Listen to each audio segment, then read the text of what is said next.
Welcome everybody to this week in wrestling. We got a pretty good action-packed show tonight.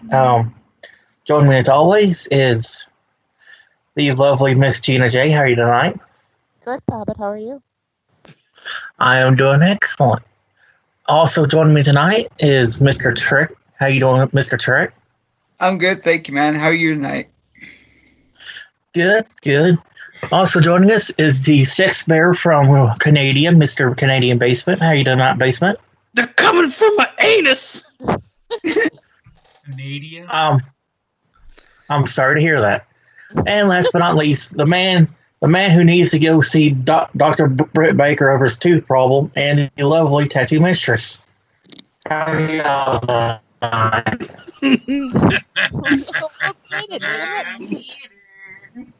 We're doing. I got a toothache, and no, I'm not gonna go see fucking Britt Baker. I'd rather fucking my face fall off than go see that thick cunt. But anyway, Her face looks like a trapezoid. You walk into the doctor's office and all you hear is, "Somebody come get her. She dancing like a strip." no, that was her. How's everybody doing tonight? Well, of course you're doing fine. I got a toothache, but I'm hanging in there. Of course you're doing fine. I'm doing terrible. I'm man. doing excellent. You never ask me about myself. I cry at night. I cried last night. I can tell you that much after watching fucking SmackDown. But anyway, so where should we start?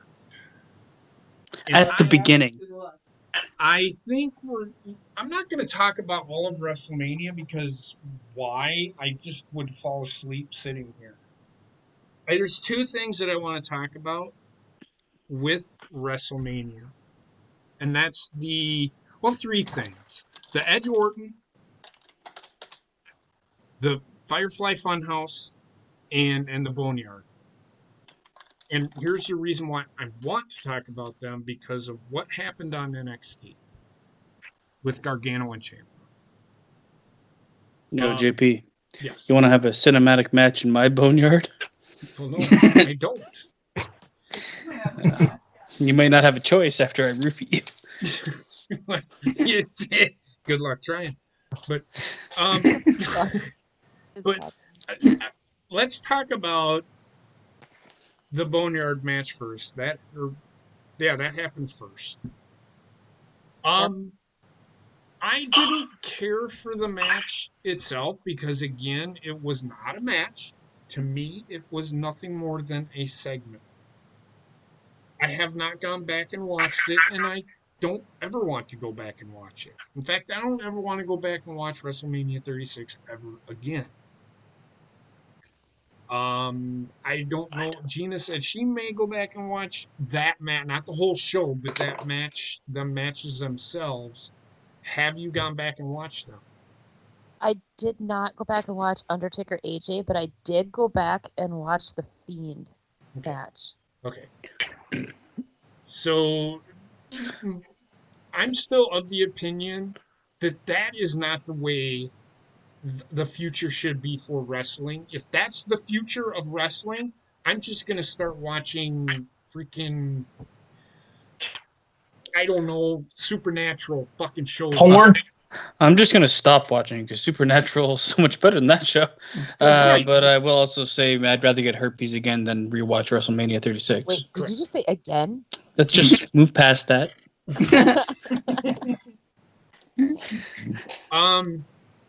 I did not. A reoccurring thing? Sorry. I did not. I'm going to go ahead and say yes.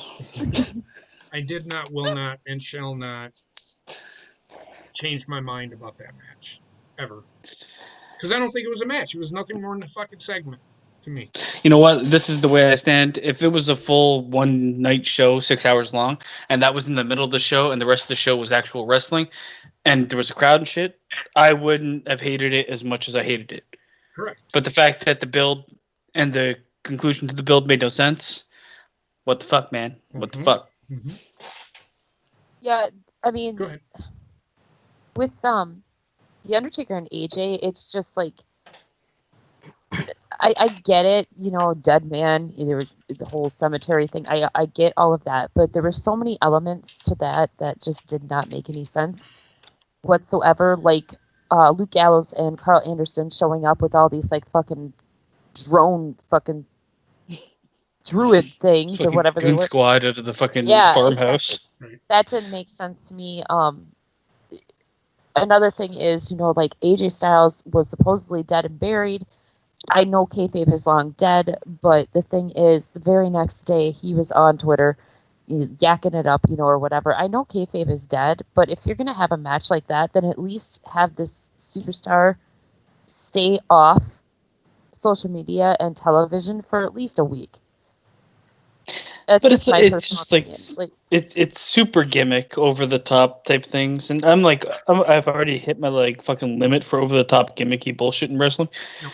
and that's why I think like I was just like, oh my god, no. Yep. Yeah, and I'm with you. I think I kind of sit where Basement did too. You know, where if it would have been in the middle of the show, then I would have been much better with it. Now the Fiend match was different for me because I did go back and watch that one. We'll get to that in a second. Yeah. The next match that I want to talk about, again, I am of the opinion of these two, Gina and Basement, that I would probably have liked it better. Not saying I would have liked it anymore. I would like it a bit more, but I'm not saying What I I'm would. saying, what I'm saying is, and I, It would be a little bit easier to take yeah, if thank you. it wasn't highlighted as night one fucking main event, and it was Yeah. done like a fucking bad porno. Yeah, it was bad. Bobbit, Trek. I didn't mind it, but I didn't get the Well, whole like thing. show was Go ahead, Trek. I didn't mind it, but I didn't get the whole thing with the druids either. I thought that was just weird, and then they disappear all of a sudden. It's like that made no sense to me. I mean, like I get Undertaker's, you know, this mystical presence and stuff like that, but it's like But is he do when he's something. playing around with fucking tigers? I get, and he called him Mark Calloway the whole fucking time. right. I get the druid thing, but it still doesn't make sense. Yeah. For sure, they were the Dark The only Order. thing that made sense to me with the druid thing was just like, at first I thought maybe because you know the Undertaker used to come out with them in the capes. That's why I get the druid thing, but it was Yeah. stupid. It made no sense. See, Go the ahead. problem for me was the lead up to it.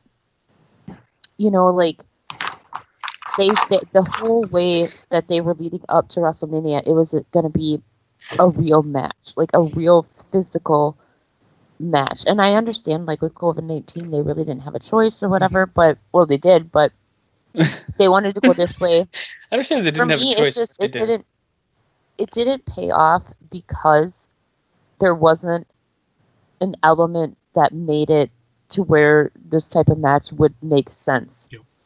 You know, whereas like I said again, and I know we'll talk about it in a little bit, but with the Fiend match, you kind of knew that there was going to be something, maybe not along that line, but something similar. Mm-hmm. But with like the Undertaker and AJ Styles, the whole time, like they're calling each other by first names, they're bringing their family into it. So you're thinking that it's going to be like a brutal match, kind of like similar to AJ Styles versus Samoa Joe a while back. Mm-hmm. And then we get this. Yep. And that's the thing too. It was over edited. Mm-hmm. And for it was those 100% people, overproduced, just in yes, total. and like, for those people that are out there saying, and I've seen it, oh, the Undertaker can't go anymore. I'm just gonna say this now. He could probably go better than half the fucking roster right now. From what I have been watching, he could probably wrestle better than half the roster right now. And that's sad because the guy's 54 fucking years old. Right.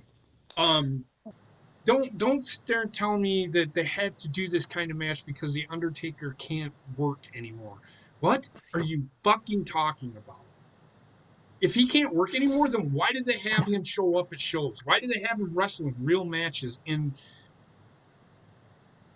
big matches, nonetheless, like the one with Goldberg, which sucked.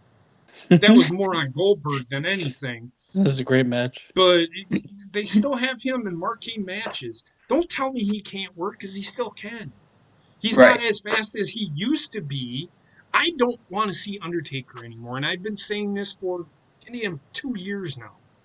WrestleMania 35, when everybody wanted to fucking see the Undertaker wrestle, I'm like, no, I don't want to fucking see it. I don't, and I didn't watch that match for a year, and then I finally Here's the watched, thing. and I hated That whole every moment. that whole fucking match, or that build to that match, AJ said, I want the Undertaker revolt. I want the like he was basically calling him now like a fucking sellout or whatever. He's not the same person that he used to be. So instead of getting the Undertaker everybody knew, we get a fucking trailer for a fucking gay porno. Yeah. Like what the fuck? That is not like what he was asking for. Right. What he was asking for is to fight the Undertaker revolt. Instead, he shows up with a headband on and he's in between different characters, listening to fucking AC/DC on his motorcycle, driving up in the fog. He's like, who wants Well, to catch actually, this fucking old ass cock? That was Metallica, actually. It wasn't AC/DC. Whatever, I forgot. No, it's fine. Bobbitt, what about you? But see, I liked it for what it was. Like I knew going into it, I wasn't expecting much out of it. To be 100% with you, should have been the main event. No, like the build was greater than the match was. Like I'm not sitting here saying the match was the greatest thing ever. No, it's not. My favorite match of the year so far is still Ibushi versus Okada for Wrestle Kingdom for January. And it's nowhere near that. And No. I knew going into this Mania, it wasn't going to. This isn't going to be a traditional WrestleMania. So I went with low expectations, and what I seen, I liked it. Yeah, but it wasn't no goddamn. What did you give it? You gave it an 8 out of 10. It was not. It was not even a 4-star. What'd you give? No. I gave it a 7. No, that's still too high. But I get what he's saying, though. I get what he's saying, but that was maybe a 2-star match at best. And this wasn't even a match. It was a fucking segment. The segment was 2 stars. And that's what I'm going to say about this whole fucking event, WrestleMania, and why I've been saying forever it shouldn't take place. Because even if it takes place, it's being shot and edited and performed all nothing is live. They can edit and change anything they want to. That to me is not wrestling. That is not any. It's like if I watch a fucking NBA game, but it aired like 10 years ago or 5 years ago, and then they just changed the fucking everything. It doesn't make any sense. Why would I want to see a game where where the end is determined by the editing and the changes they want to do? It just I guess it puts a microscope on the fakeness of wrestling. Yep. And that is what completely kills wrestling for me. Yeah. Agreed. So the next match is Edge and Orton, which is very comparable to the Gargano Ciampa match. So I'm not a fan of this match. Okay. I will explain myself here in a little bit. Gina, you watched it. You know what I'm talking about. Mm-hmm. Let's talk about the Firefly Funhouse. Was that even a match? Can we call it a match? Go ahead. I'm gonna go against everybody, and I'm gonna say yes. Why? What but makes not, it a hold match? On. What makes it a hold match? On. Well, I'm asking, what makes it a match? The reason why I say it was a match was if you take the psychology, because if you'd have asked me right after, I enjoyed the match as it was, because I enjoyed it for what it was, but I didn't think it was a match right away. But then I actually ended up going back, and I found out what they were doing with the match, and it was the Fiend getting inside John Cena's head, and it was they were reliving John Cena's memories. So if you go back, and knowing that, you go back and you watch the match, and you can actually see it unfold. Now, but where's the psychology? Because the whole thing was he was fucking with John Cena's brain, getting inside, pulling out his memories in order to be able to defeat him. He was using his memories against him. Okay. In order to defeat him. However, I literally just said that I classified it as a match, but It's riding that line, man. It's not even riding that line. It's on the other side of the fucking fence, and I'll tell you why. When was there a wrestling move made in there at all in that At the very end. match?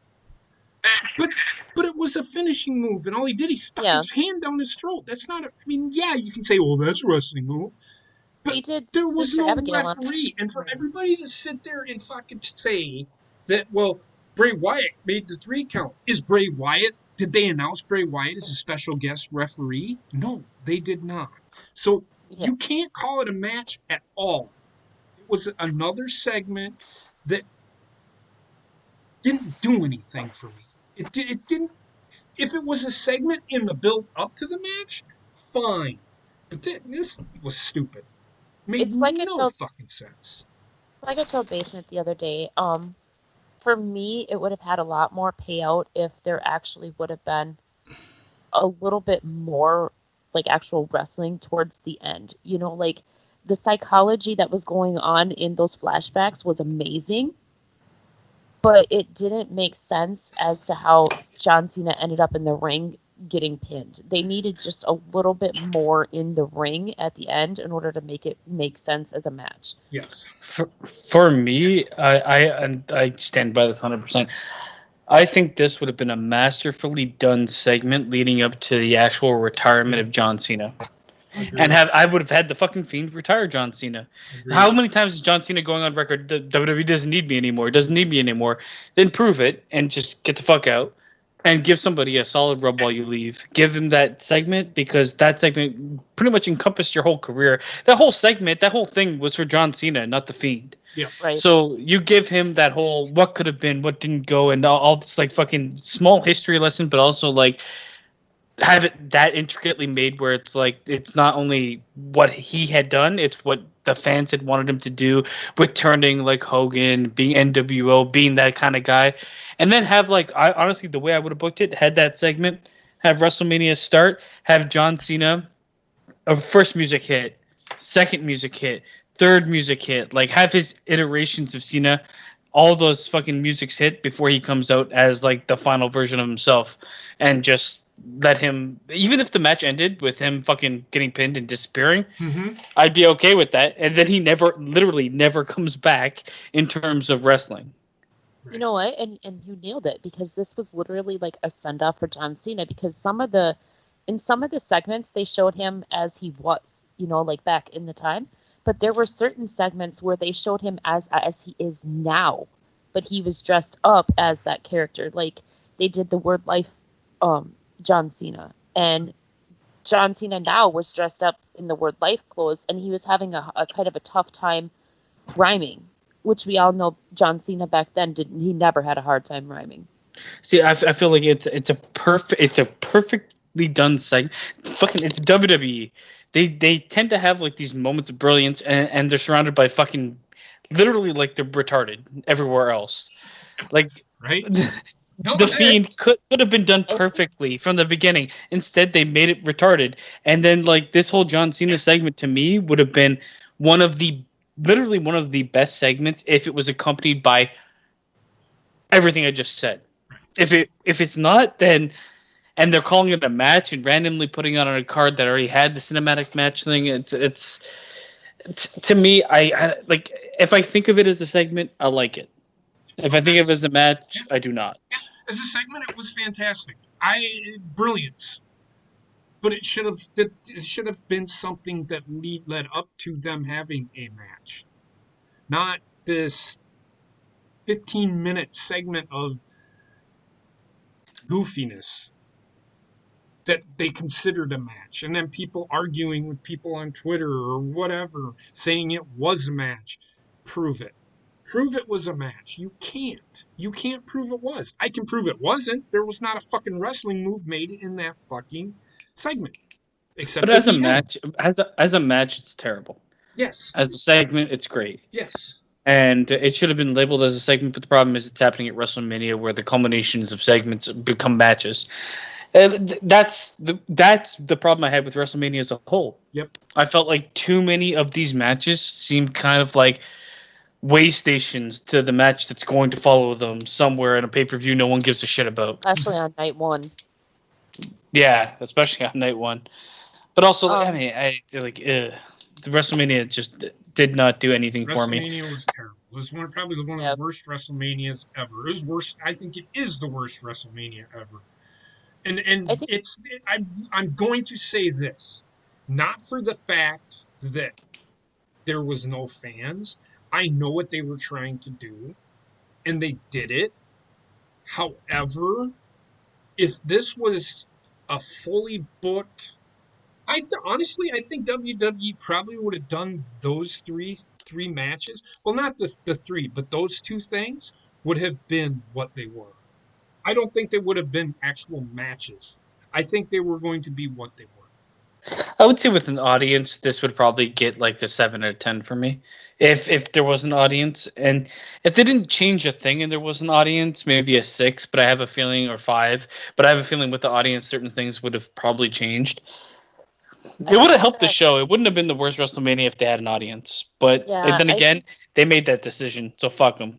It's a garbage I think that WrestleMania. night 2, like I enjoyed night 2 so much better, just because like after watching night 1, especially the cinematic segment with Undertaker and AJ Styles, and being so kind of disappointed in night 1, going into night 2, I knew not to expect too much. But then that's also why I was so kind of elated almost by that Fiend segment, call it a segment, because of its pure brilliance. It was fucking brilliant, and it made me think, because I was sitting there and I was watching it and I'm like, oh fuck, like this happened, what are they triggering? It makes you think.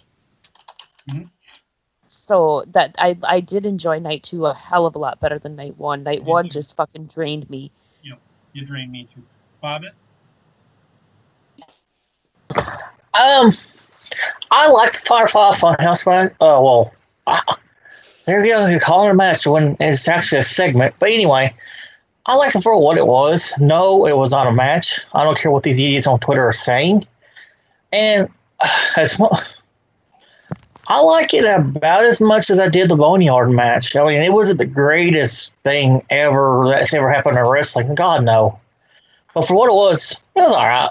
I mean, if they wouldn't have called it a match and considered it a match, I would have been okay with it. I would have liked it for what it was, but I didn't. They kept calling it a match, and they kept saying, "Well, this is a match. This is one of the." People were saying this is one of the best matches on the card. I'm like, are you fucking high? Wasn't even a fucking match no more. Shrek, what about you? As a segment, I thought it was good. It didn't qualify as a match for me. I like that it started out like that, and they disappeared. Like, okay, this could be good, and it just kind of went all over the place. It's just all over the place. I get that it was seen as memories. There's supposed to be like also that, oh, we wanted to turn heel, so let's do the NWO thing. That was cool. I like seeing the NWO stuff. That was cool. My favorite part of the whole thing was the Saturday night's main event, because we got to hear the old theme, but that was about it. Right. And then somebody on Twitter is like, why do you think they brought the bad guy? Because they don't bring stuff like that just for one night only. I think they reached a deal so they can include it on the network from now on, because Vince doesn't do that to just do it for one night only. He always has a plan. So I think we're going to hear the original, was it Obsession by Animotion, I think it was called. I haven't looked it up for a while. It's like, I think he did that to give it back to the fans for supporting them, especially during this time, and then they're going to reload it up as the theme for Saturday Night's Main Event on the network, because everyone's been asking where it is and stuff. But I thought that was cool, but it just felt like they dropped the ball with this whole thing. What the fuck? You went off on a fucking tangent. Yeah, I really. have no idea what the fuck he was talking about. He started talking about. You went off on a tangent about Saturday Night's Main Event. What the fuck are you talking about? That was the theme that they played. Okay, when they had Cena and the Fiend behind the blue steel cage. That was Saturday Night's Event. Okay. That was the original theme. Okay. And Vince for a long time hasn't wanted to pay for that original theme. That's why they changed it. Like, I think it was the 5th or 6th time they did one. So I think that he brought it back as a way to say thank you to the fans for supporting them, and also to put it back on the network. What does that have to do with the fucking match? That was what he enjoyed. You enjoyed Yeah. it. Okay. Right then. All I right. get it, Chuck. I get you. Get you, I'm man. just trying The to figure theme out how this that they're gonna. ties into the match. Okay. I'm pretty sure he said Animaniacs at some point in time. He So might have. Animotion it was Obsession by Animotion is the song. I just looked it up. Yeah, Animotion, not Animaniacs. Basement. Get it? Obsession Anyway. Okay, so now by Calvin Klein. brain just took complete shit on itself. So yeah. The Fiend thing was not a match. People calling it a match, shut the fuck up, because it wasn't. It was a good match. I enjoyed it. You're a fucking dick. You're a fucking douchebag. So moving on. Now we're getting this. Now we're gonna get to the Edge Orton match.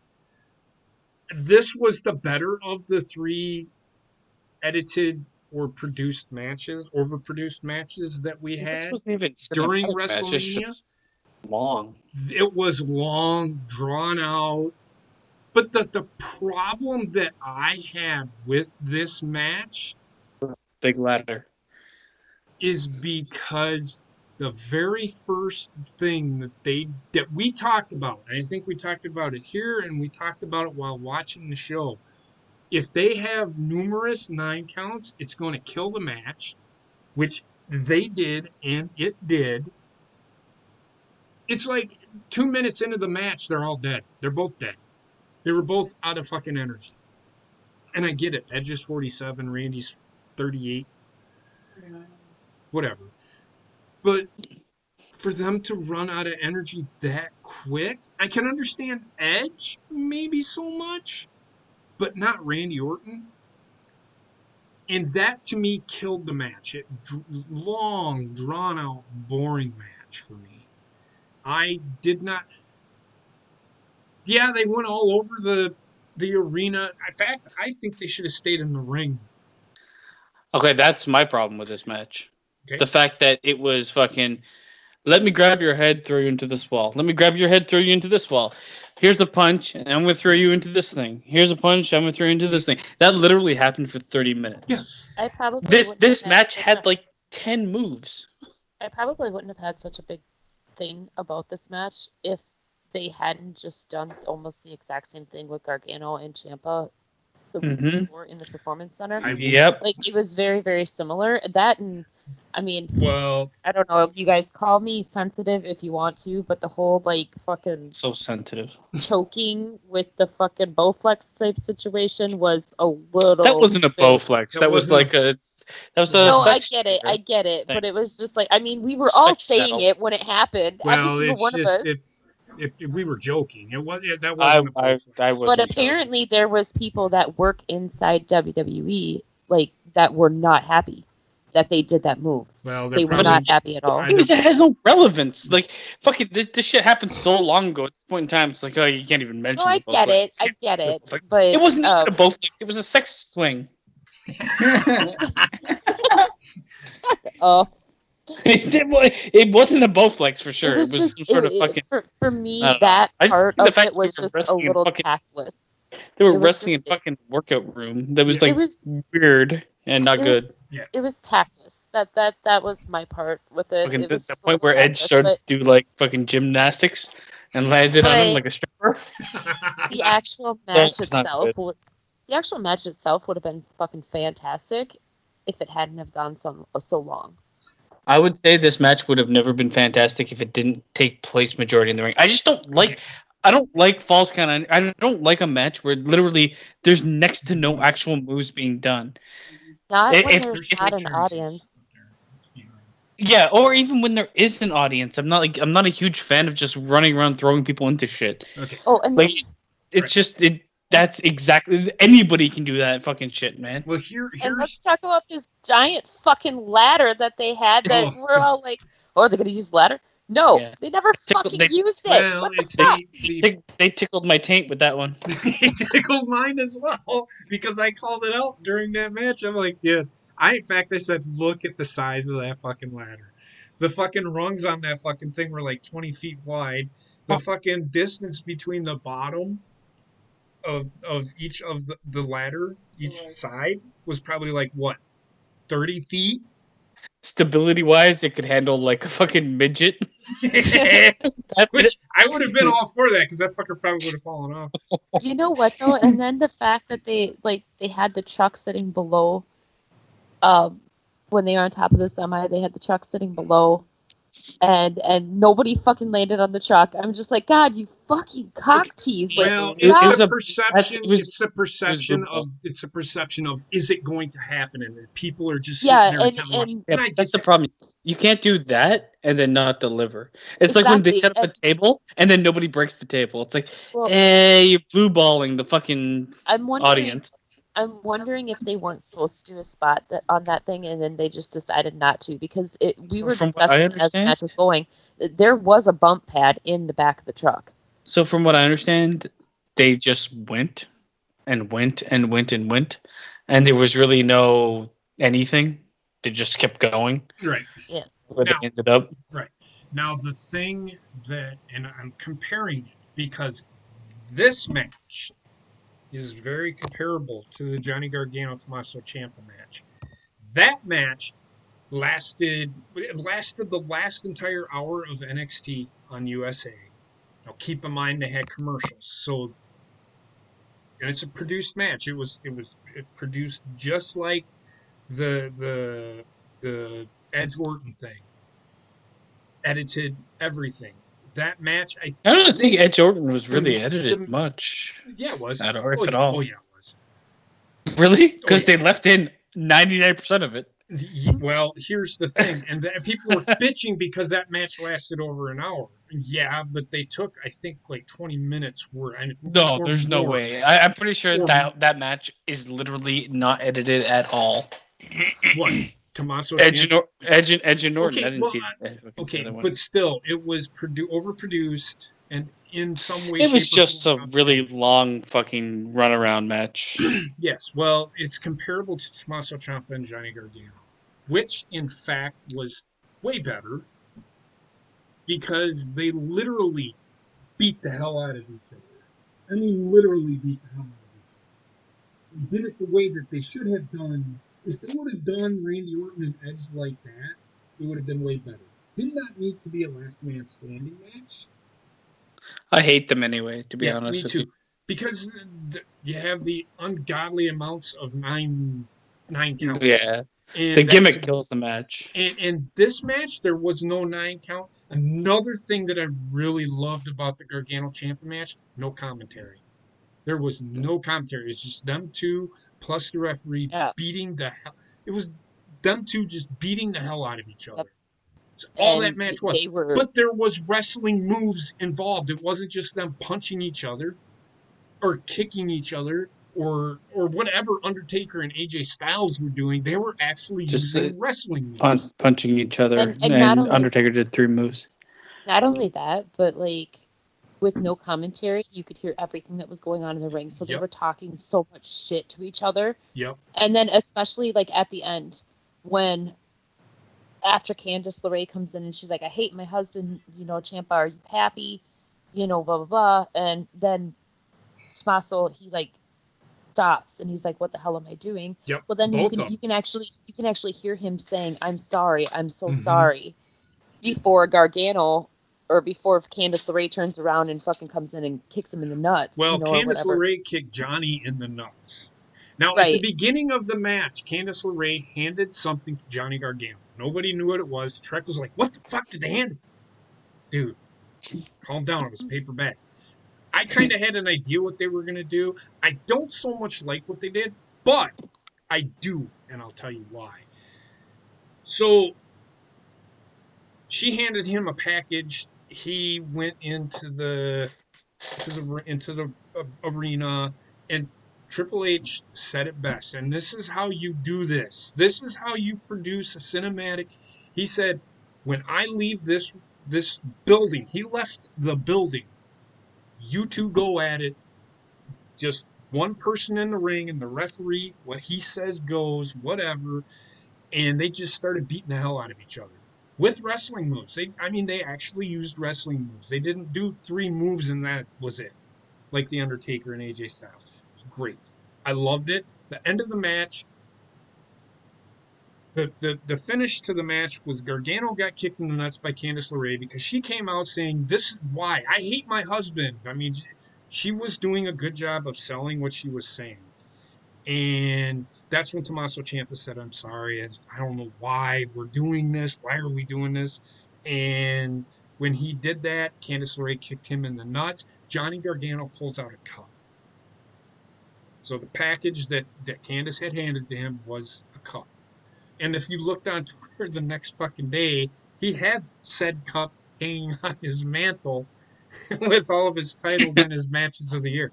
So it was great. I loved it. The match, it's a great finish, but the finish of the match, I didn't so much like it because they kind of left me. And then as Candice LeRae and Johnny Gargano were leaving, there was a car sitting behind the truck that they used, and there was two people in that car. You couldn't see who they were. You know who they are, but you could. It was creepy as fuck. Them two just looking, peering out the window at them two. It's Killer Cross and Scarlett Bordeaux, so they're probably going to have a feud with them two, which I like. I think it's a good move on. I think Ciampa's going to move on to something else. In fact, I think he's going to start chasing Adam Cole again. That's what I think is going to I happen. think Ciampa's probably going to have the feud with Killer Cross, and fucking Gargano's going to be back with Finn Balor, right? No. No. It's going to be Killer Cross and Gargano are going to end up having a feud. I could almost see it because at the end you've seen it. Them two were sitting there watching both of them as they got in the car. Which makes total and utter sense because it's basically couple versus couple. You know, like Candice LeRae and Scarlett Bordeaux will be fighting against each other, and then Gargano and Killer Cross. Yep. Ciampa, I think the only spot that it makes sense for Ciampa to be is chasing Goldie. Like he needs to go and get Goldie back. Mm-hmm. And then I think that will ultimately lead to Finn Balor versus Tommaso Ciampa. That I can see. I have a question for you guys, because I think like this. Okay, I didn't see this match, but you guys kind of presented it as like a cinematic match of sorts. It was of sorts. Do you think they would have been better off? In my opinion, at least, just looking at Mania as a whole, they would have been better off doing Edge and Randy Orton as a cinematic match. Yes. And having the other matches be actual matches. Yes. Because that would be like, everybody wants to see Edge back in ring. But the fact that we get a cinematic match still teases him in ring. Mm-hmm. When an audience comes back, he's still going to get that in-ring pop because we have yet to actually see that properly. Right. So the thing was with this match, with Edge and Randy Orton, probably about what 10%, 10% of that match was in the ring. Yes. Yeah. Well, like this match, Gargano and Ciampa actually had probably like they started and ended in the ring, and I want to say 70% of the match happened in the ring. They did throwbacks to the DDT that Ciampa did on Gargano when he was handcuffed. They did a throwback to that. They did throwback to a couple of their things that they did in their matches. The wood. I guess what I'm saying is like I would have preferred if WrestleMania, like the one match that probably in my mind needed the storytelling to be brought to the wrestling ring is Edge and Orton. Yes. And could have gotten by with that, yep. And it would have been like, oh, the fans would be like, I really wish I saw them in the ring. Well, you're gonna get it eventually, but not now. Right. And then if they did that and they kind of didn't do it anywhere else, I think like if they did NXT and did the cinematic match, maybe it would be a bit more palatable for like I know people liked it, but like I think it could have been potentially like, oh, this is the fucking game changer, because instead of it being just another cinematic match after seeing two on the weekend and being like, I like this one, I need more of this. But then like, I mean, they're gonna blow their load and fucking knowing WWE in fucking 2 months, it'll be like, no more cinematic matches. Yeah, I don't want to see WWE doing cinematic matches all the time, but if this is that match, the Gargano Ciampa match, if it's done like that, I'm all for it. Go I ahead, just Tina. I don't like cinematic matches because of what it allows a production company to do to a wrestling match. Yeah, but I mean, I don't want it all the time. But what they did with that match was perfect. I Go don't ahead. think that they're going to be having cinematic matches very often because I did read today that WWE is going back to live. Yep, they are going live. Yeah, because they So- realize they need live. They're Yeah. not going back Well, to it for any other reason, because of the knowing that contracts they with need it. it's because of the contracts with Fox and USA. I'm gonna call bullshit on that immediately. They're That makes no only sense. they're only allowed a certain number of recorded shows per year. That makes no sense. It's either you get nothing or you get recorded. Like think about it though. Yeah. Like Well, look at I all these mean, providers. They have a bunch of fucking sports on there. They're not getting anything. You Mhm. think they I wouldn't think accept that- recorded shit? That's at least viewership. Well, I think that was more or less like probably Vince, because it said that Vince was worried about them like changing the contract, so like they could have ended up getting less money from the contract because they put out more recorded cases or more recorded shows than they were supposed to. Now, of course, the COVID-19, I'm pretty sure that they're going to have some leeway in there because you can't. I'm pretty sure the Not contract have- can't really change during this, but it doesn't make any sense to me to be like we have to do live shows because our channel we're on will not allow us to do recorded shows. Where literally there's nothing else that they're doing. Personally, Well, I think some that networks Vince are going saw- back to, oh, good, Sorry, I was just going to say, personally, I think that Vince saw the rating dip. Yeah, Well, but the ratings are gonna dip. dip. The ratings are gonna dip either way. Live or not live. This is why I'm saying just fucking.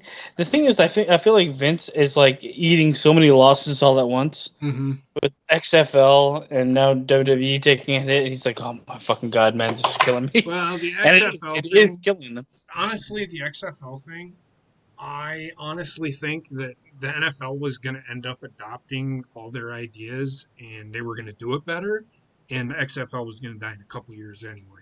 I agree with that 100%. Well- The XFL was never really gonna, No. in my opinion, it's never really gonna take off. There's no like you're trying to reinvent a wheel that doesn't need to be reinvented.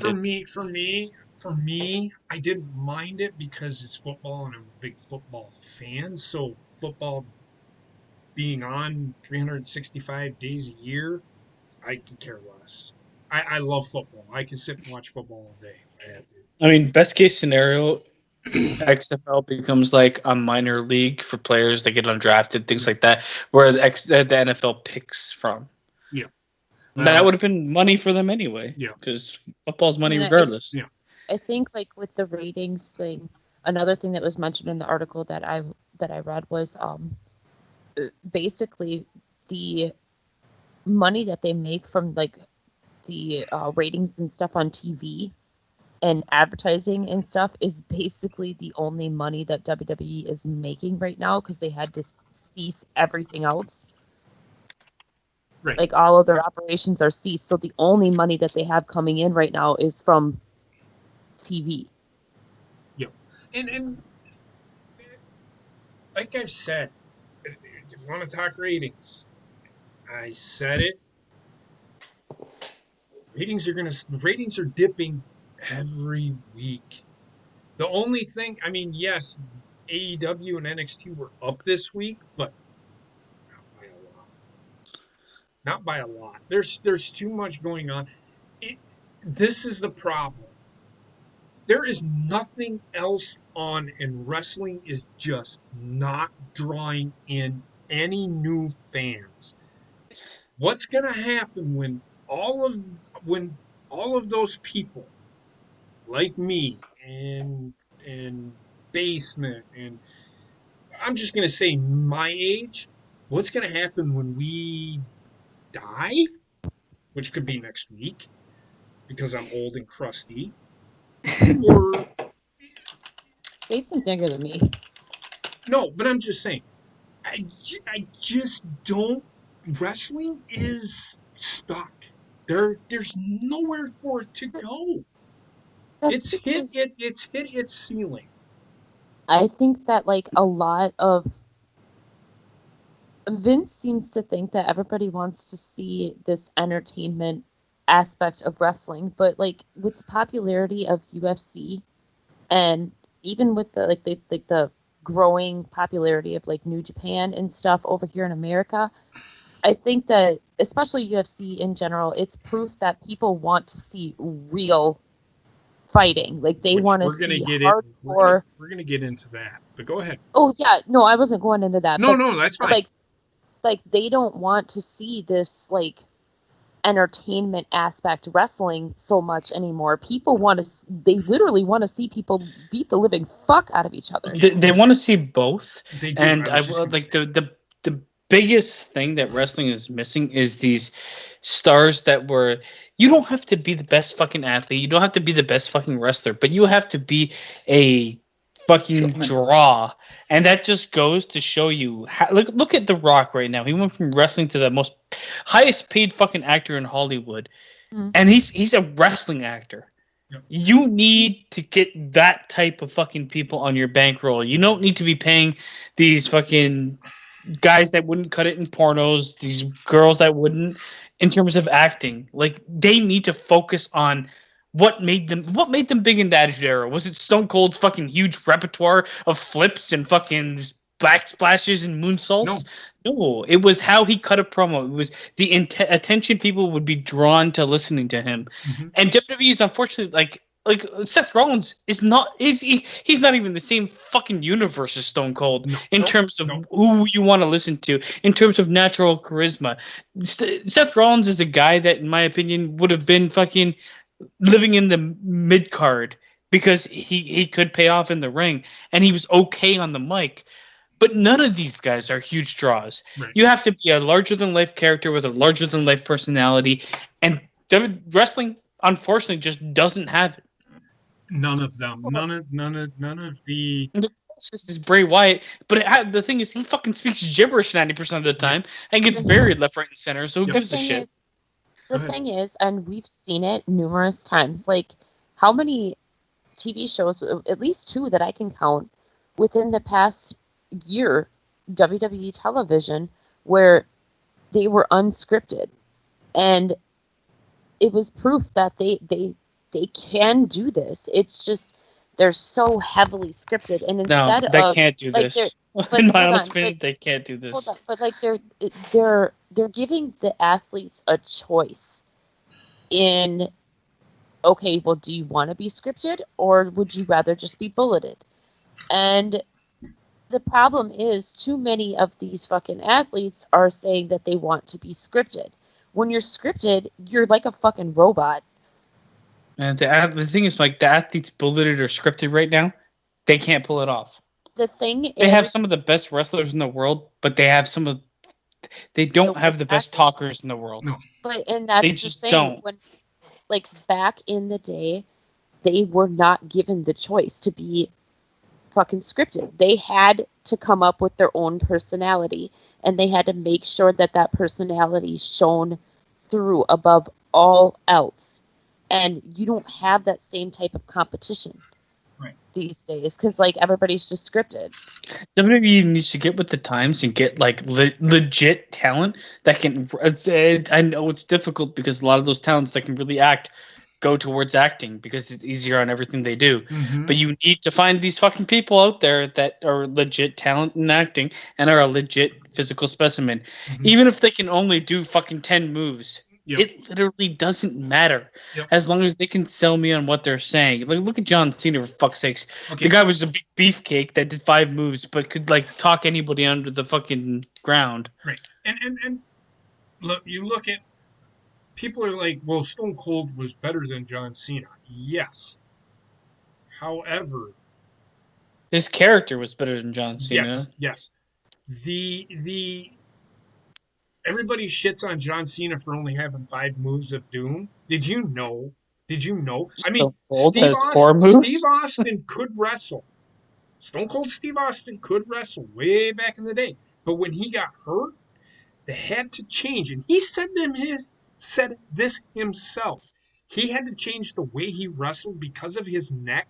So he only had 5 moves of fucking doom. So when people are shitting on John Cena, you're actually shitting on Stone Cold as well because he was the exact same thing. Just a better talker, he had a better character.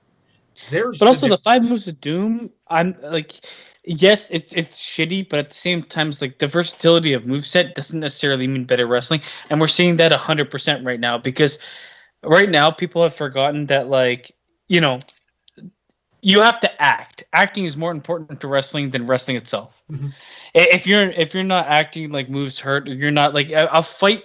If I watch two people fight, they're throwing fists. They're not fucking backflipping and fucking doing gymnastics all over each other. Mhm. For the most part, it needs to be storytelling of when things hurt, when they don't, when you're struggling, shit like that. Mhm. And you got to talk on the mic. I don't need to see you do 3 backflips to do a fucking clothesline. That to me is where wrestling is making a mistake because they're leaning heavily towards that. And I mean, when everybody can do 3 backflips in a clothesline, what makes anybody special? Yeah. Oh, the guy that does 4 backflips. No, the guy that does 5, then 6, and then all of a sudden you're backflipping your way down to China, and who gives a shit? And then it's like the Dave Meltzer star rating. Once you do a 5-star match, where do you go? Well, this motherfucker will do a 6-star. Well, you know what? This match was better, so I'm going to give it 7 stars. Well, you know what? This match was better. This is 8 stars. Just why? Just why? Why? Wrestling, everything in wrestling has been done. If somebody can do 5 backflips, perfect, great. That's his character. Build on it.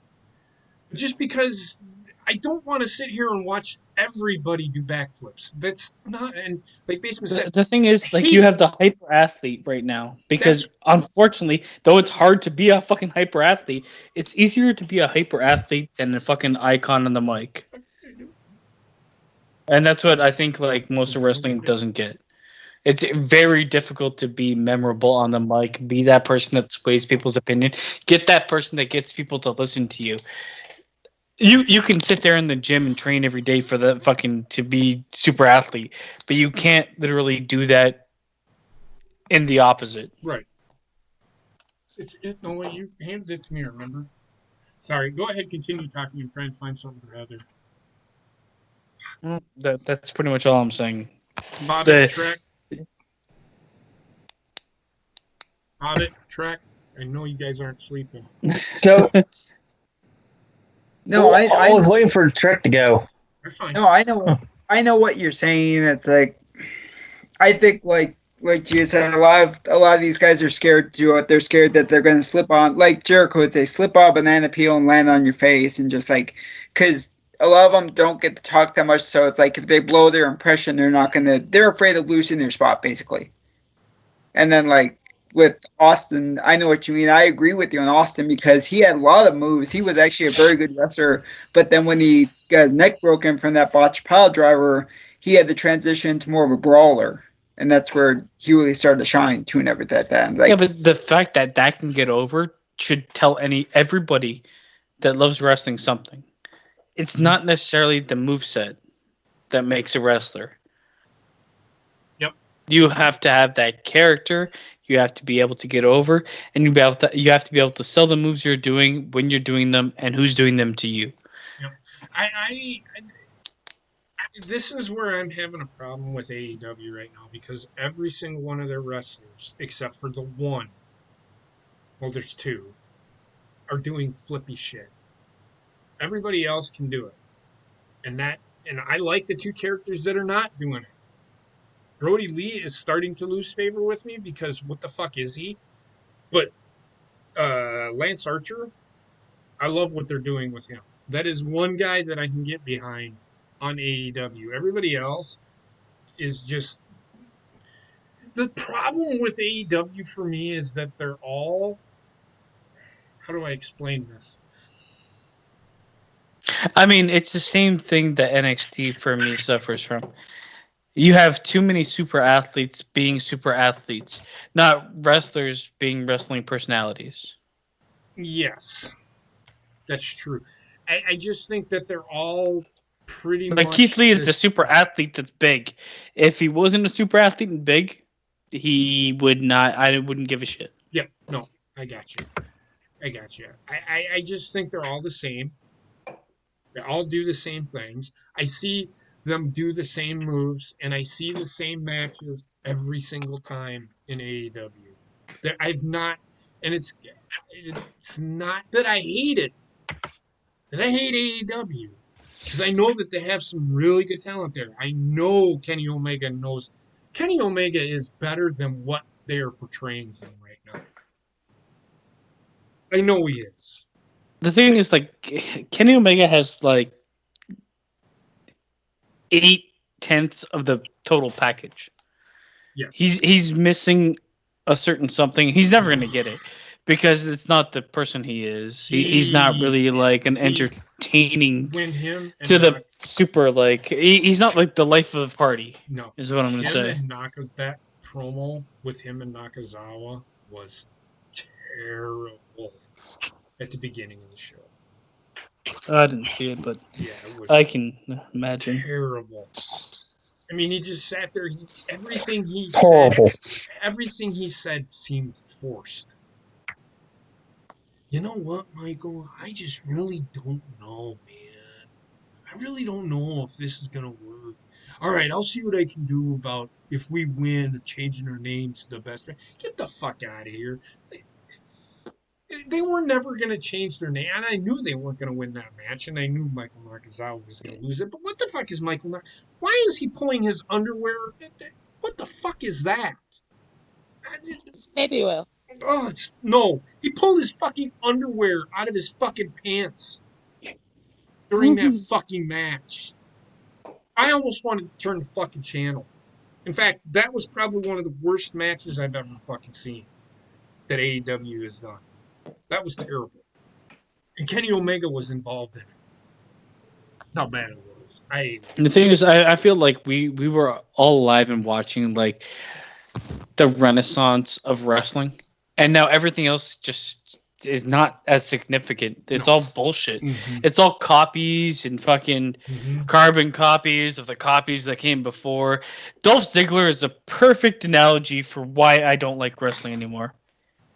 Because it's a guy that has all the gifts in the world that just tends to fucking be a wannabe Shawn Michaels. Yeah. Why not be the next fucking Dolph Ziggler? Yep. No, I can't be because it's like, what the fuck? You can be. You have everything in your toolkit. And anybody that's going to say WWE didn't push this guy's going to be given fucking opportunities left, right, and center and fucking fucks it all away. Yeah, he does. Like, I think he is one of the reasons. This is why I hate him, because he's one of the reasons. He personifies why I fucking this era of wrestling can just lick my asshole, because it's missing the most like important ingredient to why I watched wrestling when I was younger, and that's like great characters and fucking actual like believability in the character itself.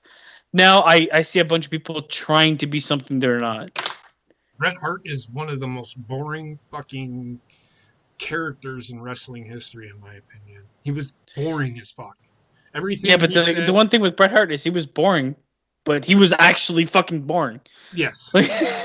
At least he was true to himself. You got Seth Rollins acting like the fucking modern day Messiah, and that's furthest away from who he is. Yep. And Becky Lynch is the exact same. They're the same person, just one's man and one's a woman. Oh, they're acting characters that just don't jive with their personality. Everybody says Becky Lynch is the face of the company. If Becky Lynch is the face of the fucking WWE will be dead in a couple of years, because Becky Lynch is fucking terrible on the mic. I know. Considering what's happening right now, WWE is gonna probably like the one godsend from this whole fucking thing is WWE ends up in some sort of financial trouble.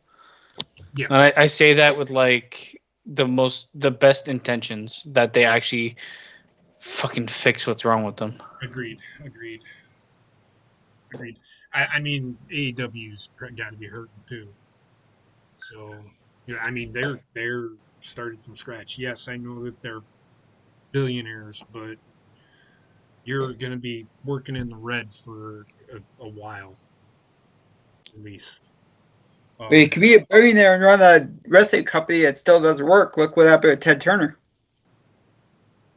Yeah, well, I mean that's completely different. That's I mean, completely Ted different. Turner was at a point where it was just throwing money away. He Like, it was just like, yeah, do it. Fuck it. I don't give a shit. Fucking So, hands yeah. off businessman. He was. Why could that- That's why it failed. It wasn't because of the wrestling. The wrestling was okay, but the thing that killed it was he would just throw money because fuck it. And the really what killed WCW was fucking executives. They're like, we don't fucking want to do this anymore. We're only doing it because once Ted Turner fucking sold the company, WCW was gonna die. As soon as Ted Turner left, WCW was gonna die. They didn't want wrestling there. They didn't want Right. They never did. They Ryan, never I'll tell you did. right now, the face of WWE is Roman Reigns. it. It is. It's not You're Drew right. McIntyre. Yeah. It's Roman Reigns. Yeah. He's I'm got with one you. foot in the Hollywood door and the other foot in fucking wrestling. Mm-hmm. He's got a sad story to tell with leukemia. The guy is fucking everything. Nope, you're right. Drew McIntyre might be right now in terms of like, oh, he could be, but it's Roman Reigns. You don't know. You're right. Moving on. So apparently, there is a on-air talent that is not on the roster tested positive for COVID-19. Nobody knows who it is. It's not a wrestler. I don't know if it's a commentator. They haven't said. So I just wanted to throw that out there as being a part of the news. Could be. The Revival got released by WWE this morning. Was that this morning? Yes. Yesterday morning. Who cares? Okay, I gotta talk about this I'm because okay. I just want to give my 2 cents. I don't care. I don't. I mean, I'm okay with the Revival, but I'm telling you right now, I think it'd be better off if they, when they can, go to New Japan. Do not go to AEW. Go to New Japan. They would be so much better in New Japan. They don't have to tell a story. They don't have to cut a promo. They can tell their story inside the fucking ring. Everybody sitting problem here, with New Japan is they're just going to be AEW part of a. No, The thing is, they go to New Japan, they're just going to be part of a fucking.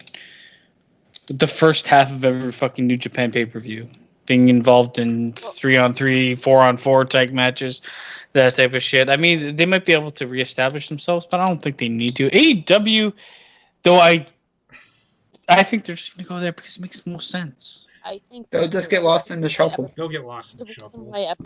They're going to get lost in the shuffle no matter where they They go. will not get lost in the shuffle in AEW. Yes, they will, and I'll tell you why. Because they're old school tag team. You know what's going to happen is they won't get lost in the shuffle immediately, and this is my whole gripe with them from the beginning. I think the Revival. I love them in NXT, but I also didn't think I wasn't thinking like, oh my god, in 10 years I'm gonna love the Revival. No, like they're not a timeless tag team in my mind. They're just not. They don't have the charisma or selling points to be a timeless tag team. They don't even have the look to be a timeless tag team. But there is money to be made in AEW, and there's money to be made immediately. They join AEW, you're gonna get hype, you're gonna get fanfare. You're going to get a couple good matches, and in a year, they are going to be in the same position they were in WWE and AEW. I agree. But I might be wrong, but that's what I believe. But the really shitty part is if the Revival do go to AEW, the very first match that they will be booked in is the Revival versus the Young Bucks. There'll be a feud. But why book that? But why? I don't think that they should do it right away. Like, that's going to be their mistake. I don't. You're saying they should do it right away? No, I'm saying they shouldn't. If they do it right away, then the Revival just might as well. You gotta take a year to get where you are, because if that's the case, because you gotta spread out that fanfare to the point where people are clamoring for it or going crazy for it. But once that happens, what happens to Revo? The only reason why I say that I think that that's going to be like immediately is because of the whole fuck the revival thing. You know, like the Young Bucks and the revival, they've had a fucking clash since back when they were in New Japan ROH. However, if I was to book it, what I would do, bring in the revival, start a feud with them so first make them earn their way up, and then eventually once they earn their way up, they go up against Kenny and Hangman Page for the tag titles. They win the tag titles against Kenny and Hangman, because I mean, let's face it, those two should both be singles wrestlers to begin with. So they're tag team champions, and then you start setting up the feud, but you don't do that feud right away. You make it a long-term story. For the titles, because that makes the most. And this is the one time I'll say the titles add to the feud, and because the tag team division is recovering from its poor launch with the poor launch is now being recovered by Kenny Omega and Hangman Page, and I feel like they should continue that and make it prestigious again, because they need to fucking fix that shit. Well, considering they have some of the best fucking tag teams in the world. Well, and like right now, we haven't seen Hangman for weeks because with Hangman, he chose to quarantine himself at home. So he's not on the show. He hasn't been, hence why Omega had to team with Nakazawa this past week. This is why, you do week-to-week programming that is storyline reliant. And these fucking assholes are like, hey, let's continue going, whatever. Like, why? Why, man? I don't get it, because you just derail everything you're doing. It's like, okay, we're gonna like record wins and losses. Also, we're gonna only be able to have like half the roster, so people are gonna have to fight each other that shouldn't. And yeah, it just doesn't make any sense. I don't understand why wrestling is immune to being told shut the fuck up and stay home. Mm-hmm. Nobody gives a shit. You're putting on a garbage product. Stay home. Right. Yeah. I do know that WWE is Braun Strowman won the Universal title at WrestleMania, and then this Friday, they cut a promo. He beat Shinsuke Nakamura, and then the Fiend or Bray Wyatt music hit. Firefly Funhouse bullshit hit. They are going to do Bray Wyatt versus the Fiend. That's the story that's probably what they're going to do for SummerSlam. Good job, WWE. You suck. Two guys that fucking are dead. You're going to fucking make a match? Come on. That's going to be one of the matches at SummerSlam, I have a feeling. Let's see what else. The thing with the Big Show on Monday, I didn't hate it. I'm hoping, and I'm really hoping, because I know WWE, I know how WWE thinks, is a one-off, and they just did it to prove that Drew McIntyre is that guy right now. He legitimized himself by beating Brock and then beating Big Show 20 minutes later. It served its purpose. It is what it is. The final thing, and is there anything else out there? The only thing I wanted to say about Big thing is... Hold on. If you're going to talk about... Okay, go ahead. Is this going to be your rant for the week, or are you going to rant? No, this just like we said about before when we started. The only reason they did the Big Show thing was to promote his Netflix series. That's it. Well, they did it also. Yeah. They killed two birds with one stone to have Drew McIntyre solidify himself as a champion. But go ahead. Because nothing solidifies yourself more than beating the Big Show. Yeah, but 20 minutes after a match that he just beat Brock Lesnar in, aired on a different day where everything's pre-recorded. Whatever. It is. Whatever. It don't matter. I fucking hated it. That's fine. You didn't even watch it. I get it though. I'm But, with you. yeah. I hated it too, but it served its purpose. That's all I'm gonna say. It's just Go like ahead. it boggles. Like, how is that going to bring wrestling fans back in? It drew in fans. It drew in views. That's all I know. Lana and Lashley. I know it did. That's what the fucking casuals want to see now. That's what this is all about. WWE isn't about fucking you and me. It's about these fucking casual And fucking that's why I'm not fans watching it.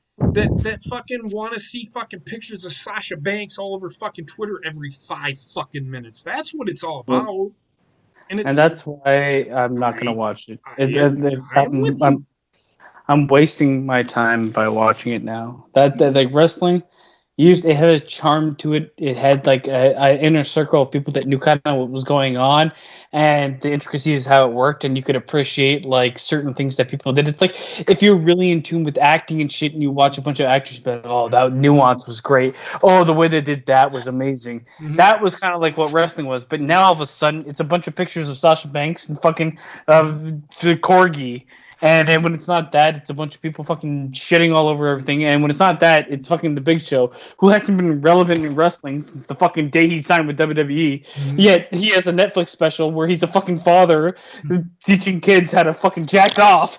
And I fucking don't care. No, I'm with you. I actually fucking watched. don't care. I want the Big Show to take a fucking load in the face. I'd I'd watch watch that. I watched that first episode, and I will tell you this: Big Show is Garbage. actually pretty entertaining in it. But the show itself, I could go back and watch episodes of Full House. It's essentially Yeah, what it is. right now that show has a length of one season. It stars fucking the Big Show in Urkel. Where the fuck are you gonna go from there? Well- It's not even parody. That's the problem. They It's not pulled- a parody. They pulled longer runs out of other shit that's been less worthwhile basement. So never say never. And plus, it No, looks they like don't. it does look What like was- it's what was Nickelodeon. less worthwhile And those than Big last Show and forever. Urkel? What was less worthwhile than Big Show and Urkel? Well, Amy Schumer And what? What TV show are you talking about? by herself. Any- She had one for like 6 seasons. It wasn't Yeah, worthwhile. any Yeah, but that was thing that before Amy like everybody Schumer's- hated her, or no? No, that was when everybody hated her, and she had to quit because they were going to fire her anyway. So what were you gonna say, Gina? Go ahead. Oh no, I was just saying. Is Amy Schumer good in anything? No, no, Exactly. I mean She's she in herself. before she became a fucking liberal cunt. She was Yeah. actually pretty funny. Nah. I thought she I was. mean, She had a I couple liked of her in that funny- movie. What was it? Trainwreck with John train Cena. wreck. She has like a couple of moments, but Yeah, like I'm not going to sit here and say I'm going to go fucking watch everything she's ever done because I think she Yep. sucks. I mean, I'm telling you right now, the only reason why I like Trainwreck so much is because I got to see John Cena's ass. That's about it. you are a pervert.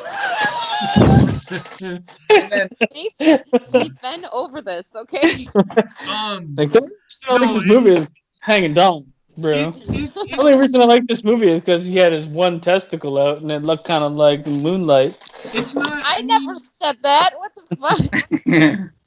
Big Show in the first episode. It wasn't even about him really. It was about his kids. It's more Yeah. about his family than it is him. He's just there. Yeah. The The Big only- Show about his family, named after him twice. The problem that I have with it is his wife calls him Show, and that drives me fucking nuts. Yeah. Because I'm just everybody wondering knows who what is his real this name for? is. name is Paul White. It's like Who is this No for? shit. Because That's what I'm saying. like, Yeah. like you're aiming at a wrestling fan base, and a portion of that, like who's watching this? Well, Kids. a lot of Numbers people are of watching it. Netflix. I guess it was the Yeah, third most yeah. watched thing. Tell you on right now, it Netflix. won't make it to a second season. Oh, it's It's already fine. being done. They're already doing a second season, basement. Did they announce it? Yeah, I thought I heard They're that. getting ready to. I'm probably not gonna lie. I'll probably watch it when I'm bored as fuck. It's funny. I mean, it has its moments. Not awful. I'd rather kill myself than watch this show. No, that's you. And then the only other thing I wanted to say about SmackDown was about the whole Fiend and Strowman thing. The only thing I thought was cool about that was Strowman just gave him shit right back because he was about to end the segment. He goes, "Hey, wait a minute, Bray," and then he's like, "Anytime you want, I'll let you in." Which is sort of laugh. He goes, "Bye, have a nice day." I'm sorry, I had to laugh because my kids gave him shit right back. And you see the look on Bray's face is like, "Fuck you." Yeah. Okay. Anyway, That was what pretty irritating. what were you gonna rant about Paige for?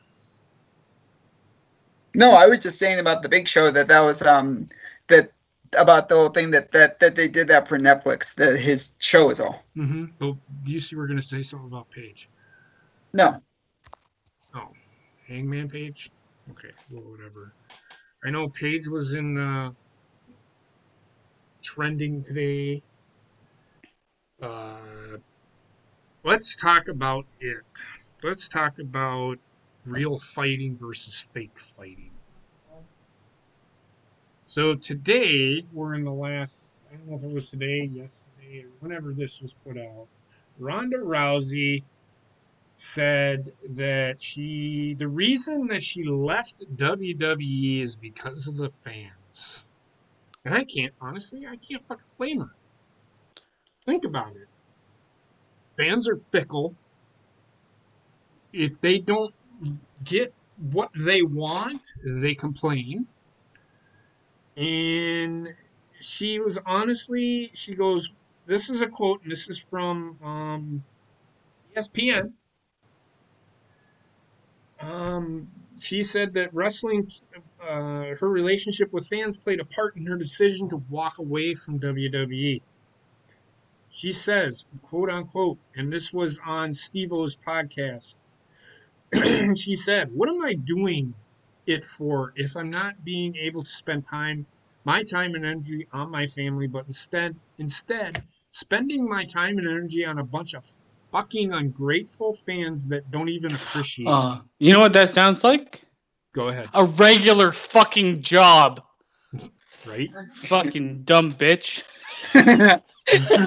I'm sorry, but man, I work for a bunch of ungrateful fucking assholes. Yell at me all the time while I'm trying to do my fucking job. Right. Oh, well, if I'm not doing that, fuck, I'd punch her in the face. Right. Rousey had previously said that if she does return to WWE, it will only be part-time, not full-time, because she does not like a grueling schedule.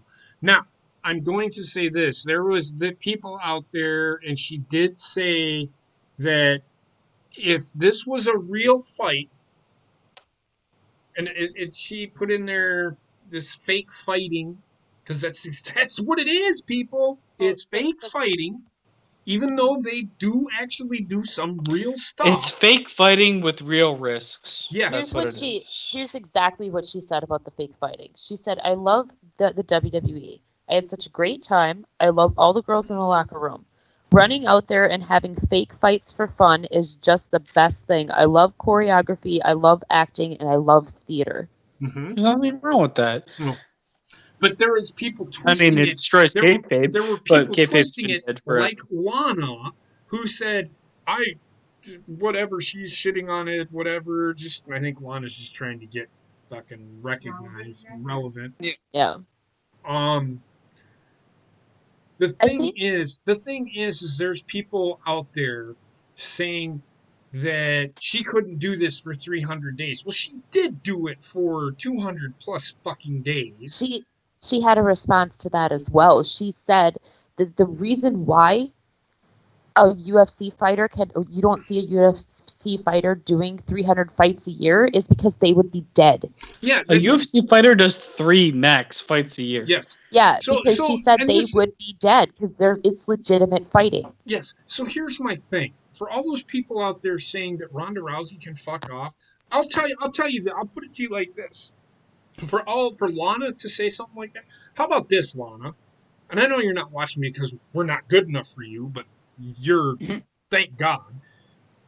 If you think you can real fight somebody 300 days out of a fucking year, I will pay to fucking see that.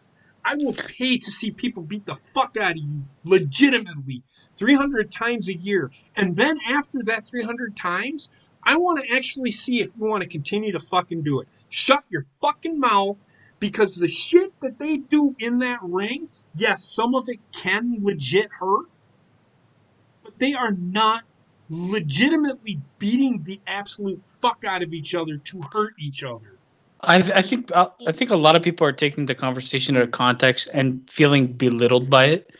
Yes. And when you get belittled and your job is belittled, people are like, the action to fight back. It's like, no, well, we have a day. It's tough. It's all tough. Okay. You could be a UFC fighter. You can fucking fight 3 times a year and train for all the times you're going to be fighting. Mhm. And people will be like, well, yeah, fucking, you only really fight 3 times a year, so why are you making millions of dollars? You only really work 3 times a year. No, actually, you're working fucking the whole year round to get ready for the fights. Yeah, Everybody is going to have the same fucking argument, because wrestlers, they wrestle all the time, but they train all the time. It's no job when you're super successful like that is easy. Mhm. And I don't think that's what she was saying, but that's how But- people perceived it. But the thing is, there are people out there. I can't wait for Becky to respond to this. Okay, motherfuckers. Number one, if what they did at WrestleMania was real, I don't think Ronda Rousey would have lost that fucking title. She probably would have beat the shit out of both fucking Becky and Charlotte with one hand tied behind her fucking back. Easily. So for everybody to sit there and think that Becky, or Nia Jax for that fucking matter, because I seen that too. Nia Jax said that she Oh, would I gotta knock say her the fuck something. out. Look, if Nia Jax thinks that she can even lay a finger on fucking Ronda Rousey, I would pay to see that. She would have to connect with a punch first. Okay? I gotta say something about this whole fucking thing, because in the end, the same conversation could be had for the men's division when Brock Lesnar came back from UFC and was tossing people around. Everything looked like it hurt, because it probably fucking hurt, but nobody fucking said anything. That there's a difference there between the men and the women's division. And wrestling, like, the thing is, the men's division isn't as idolized for everything else they do outside of the ring as the women's division is. Yeah. And that in turn kind of creates a problem, because you have they're like, oh, she's going out there to get hurt. She's going out there to get hurt. Listen, if Ronda doesn't throw people around, she's not going to look legit. Nope.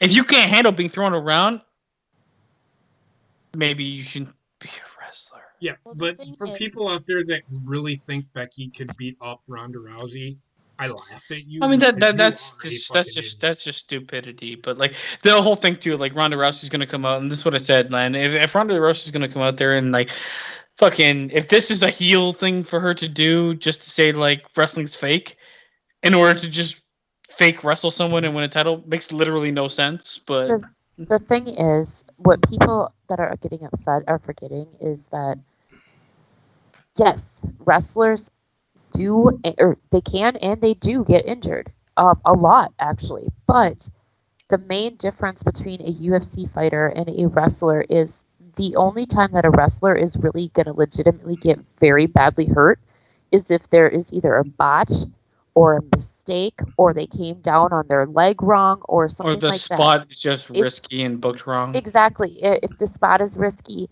things like that. Whereas a UFC fighter, you can almost guarantee when they get into that ring, they're going to get a broken nose, they're going to have a broken arm, Not all the broken time. leg, They might whatever, just fucking broken beat the shit out eye of someone or and orbital something. socket. You know, it comes with the fucking territory whenever you get in that ring.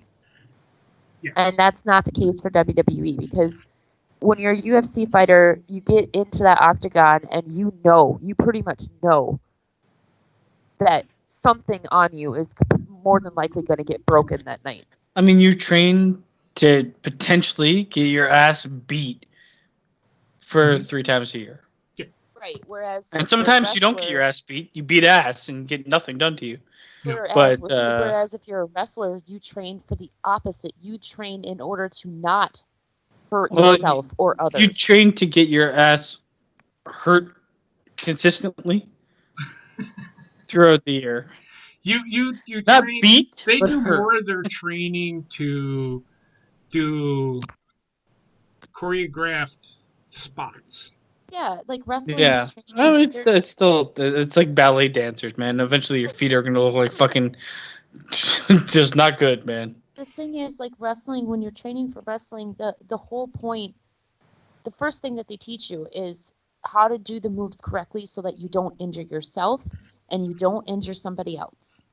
You don't have that luxury in UFC. Like you're trained to be a fucking killer. You get in there, you beat that person's ass until they don't get up. Yeah. But I guess I think a lot of people take offense to saying, is it worse to put yourself in extreme danger 3 times a year or put yourself in somewhat low to moderate danger 300 times a year? Right. And I think that's a fair argument because I think they're both bad. Yeah. I mean, I think UFC, I don't watch UFC as often. I have watched it, and I can legit tell you, if you have not seen Ronda Rousey fight for real, Oh, she's brutal, man. I mean, she might have problems with like a 300 pounder. If she wanted to, she could kill somebody in the ring. Yeah, but okay, so if Nia Jax knew a lick about here's the thing: I don't give a fuck if you're fucking 7,000 pounds, 800 feet. If you don't know a lick about fighting, you need to shut your fucking mouth. Yeah. Nia Jax needs to shut her fucking mouth because I agree with you. With you. She obviously the fucking she moves like she's in slow molasses, man. They're like, what the fuck is she gonna do to anybody? Mm-hmm. She'll be chokeholded, tapping out in 10 seconds. That's what I said on Twitter today. Okay, so go ahead. Ronda Rousey actually posted a tweet 9 hours ago, and she said, "Anyone who's outraged by me calling pro wrestling fake fights for fun has never been in a real fight." Or it's just stupid. While all of you are tiptoeing around bruising some pro. But there are people out there that think it is for some reason. They think that back in maybe the late 80s, early 90s, yes, I give like that benefit of the doubt. Today, oh my fucking lord. No, I'm with you. But there are people out there. I am telling you. I talked to somebody today. They're like, no, I think Becky could beat Ronda. I'm like, you are fucking higher than a fucking kite right now, son. You are way higher than like, are you arguing? You're arguing different things. You're arguing booking, where they're arguing fucking. Well, yes. I think he could beat her in a fight that's fake that I think is real. Like, fucking hell, man. The whole thing that she was saying wasn't even about the fighting. Like, that's just something that she said in passing by. Her point was the fans. Like, the reason why she left to begin with was the fans. Because if you remember, the fans turned on her fucking real quick. Yeah, well, you know what? And it was bad. She's kind of soft as fuck, is all I'm going to say. I mean, but it was bad. So, like, but this you got is fucking exactly Roman Reigns sitting out there every day, fucking trying to be positive and everybody shitting on his face. It makes sense the way that she said it, though, Basement, because it's exactly what she said. She said, at the end of the day, I was like, fuck these fans, dude. My family loves me, and they appreciate me, and I want all of my energy to go into them. So she decided to put her family before her job. Okay. But she couldn't separate the two? Well, here's the thing. Like the fans hating her might be like... But I completely agree with what she said, though, because here's the thing, and I think you're missing it. The fans were literally shitting on her, like horribly, because of, and I'm gonna fucking say it, and I don't give a fuck. Who cares? Because of Becky Lynch. Because I'm telling you right now, that's what this is all about. Yeah, but fuck the fans. I agree with you, but she's like, why? Essentially what she's saying is, why do I have to put all my energy entertaining these fucking assholes? Exactly. That aren't going to give a shit about what I fucking do. And the thing is, Becky doesn't give a shit about.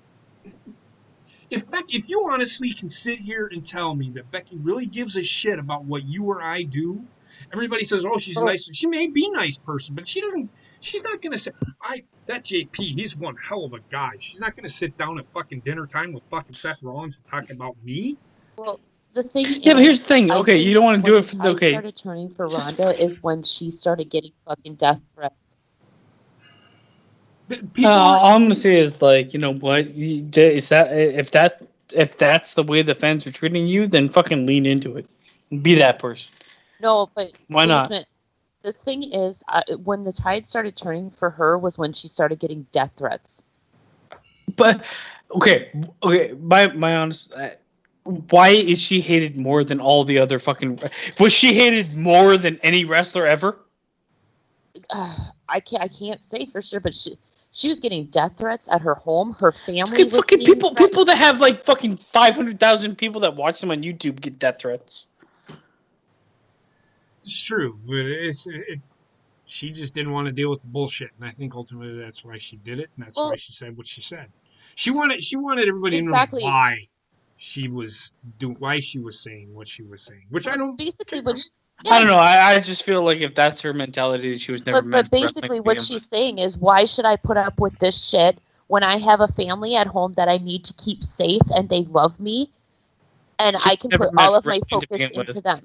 She That's all I'm gonna ultimately say. did say, she goes, it's not for me. I don't want to do it. Yeah.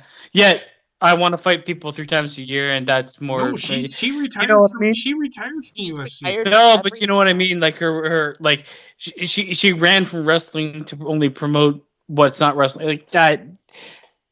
It's a whole fucking shit show. I feel like Ronda Rousey's physically strong, mentally weak. Well, that was proven when she, fucking lost her shit after Yeah, she and lost that's her pretty fight much in why she UFC. ran away from wrestling because people don't like me, then I can't handle people not liking me. Why are you in love with fucking wrestling if Basement. you know you could be the bad guy? But she's been like that forever though, because she did the same thing with UFC. She ran from UFC when she lost her first fight. Oh, she She came lost her back. first fight, and then all of a sudden she retired from UFC. She lost her second fight. She left. Sorry, Yeah. second fight. Yeah.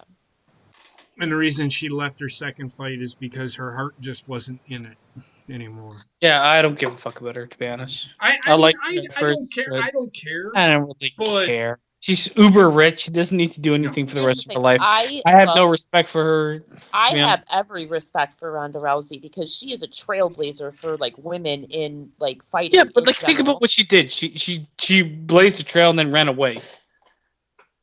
Every Well, trail blazed she the trail blazed, and then she she decided fucking to hang up. exited out the door immediately. But basement, there's a difference between running away and deciding it's time to hang up your gloves. What the fuck? How old is this woman? 27, 28. But she's also been fighting For like jiu-jitsu and all that. She's been fighting since she was a kid. Yeah. you know what? There's better people out there that have been fighting for longer. She just Decided to hang up her gloves when she realized the actual. She's She got just became millions. more.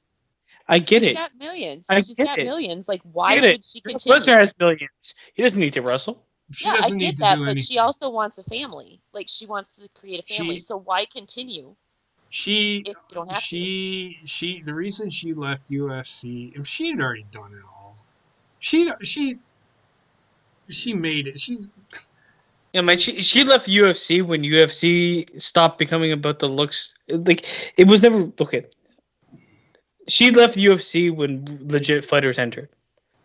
She would Okay. not be able to fucking hold a candle I to don't people agree that with are that. there. She beat the two people that she lost to, like Holly Holm. That was a fluke.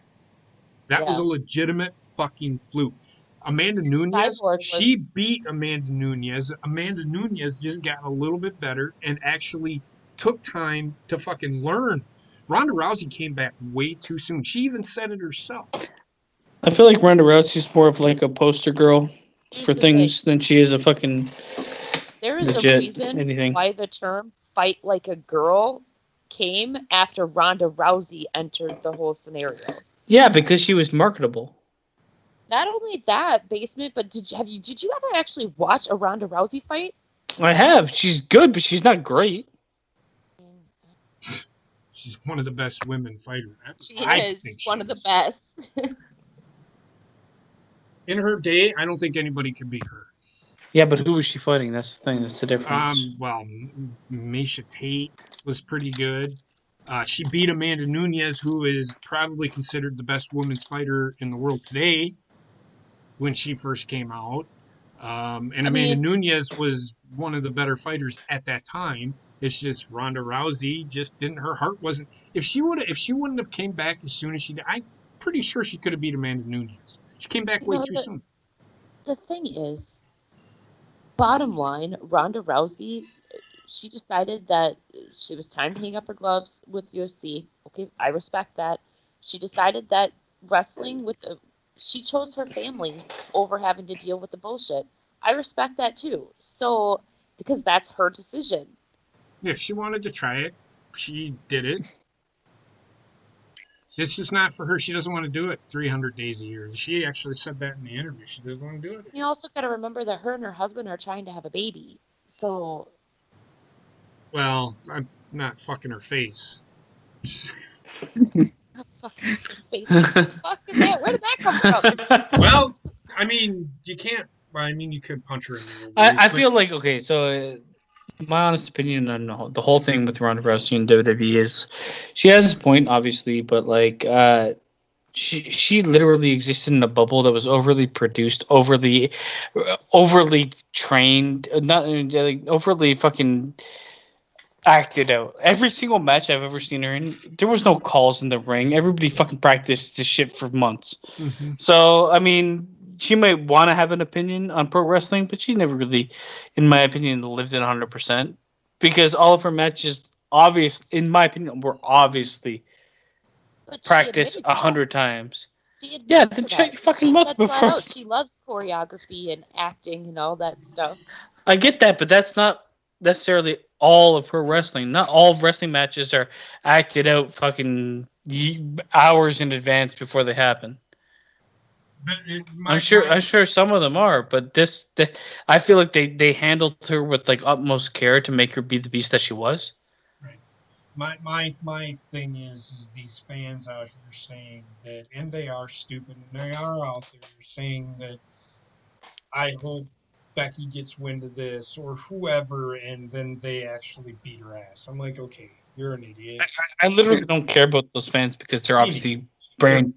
If you think a real fight's gonna happen or anything, my like thing is more like, yeah, I get like fake fighting, this and that. The way like she says things is without decorum, I guess, and I think that's what like Trek took a problem with. Okay, because but that's the way she kind of acts. Rousey, like she's very blunt.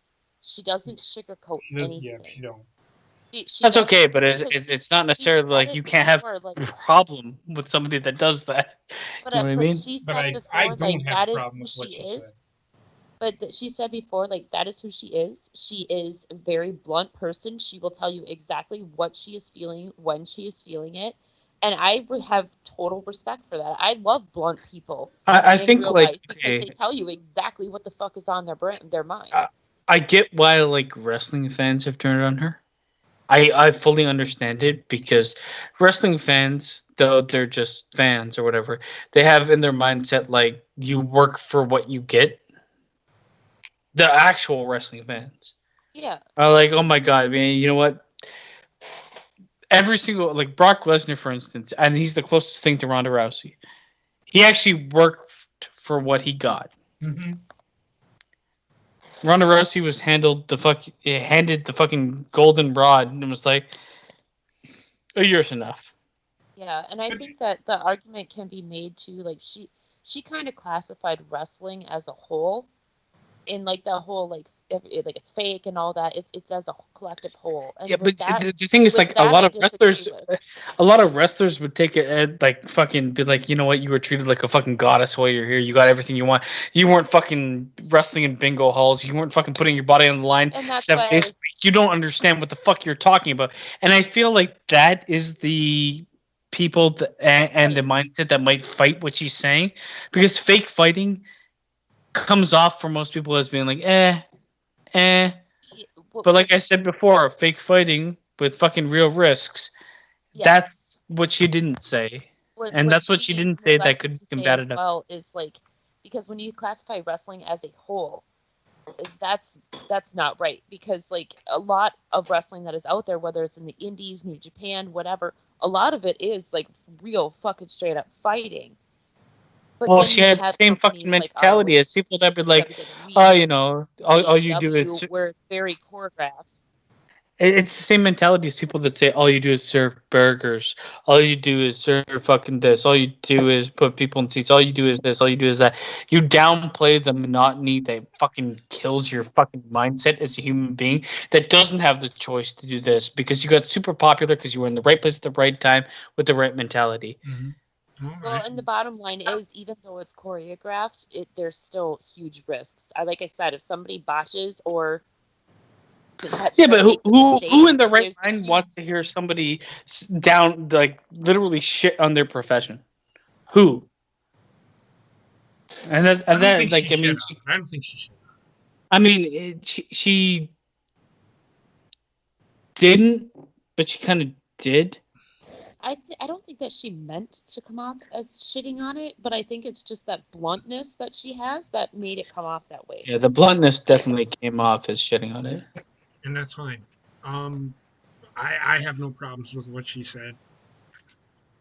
I mean, it's fake wrestling. It is what it is. Yeah. It's fake fighting. It is what it is. I just feel like I can get behind any wrestler that's going to be like, you know, I get what you're saying is not wrong, but the way you're saying it kind of like downplaying a lot of what we do. Right. Correct. Because she was a fucking part-time fucking phenom. Yeah.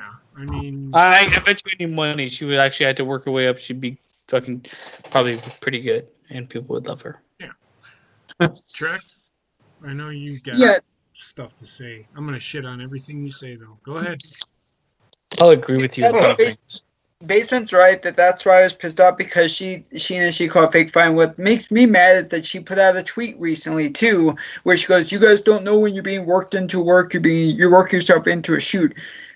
You know what, Rhonda? You couldn't cut a damn promo to save your damn life except when you turned heel. That's So don't not give me her that. fault. It's a work. It's a work. It's a work. It's a But you work. know- Don't give me that bullshit. Stop. But you know what, though? She's right, Trek, because the fans, as soon as she turned heel and she started shooting on all these fans, and she shot on all the Becky fans and all that, people were working themselves up while she was doing a work on them. So she's right.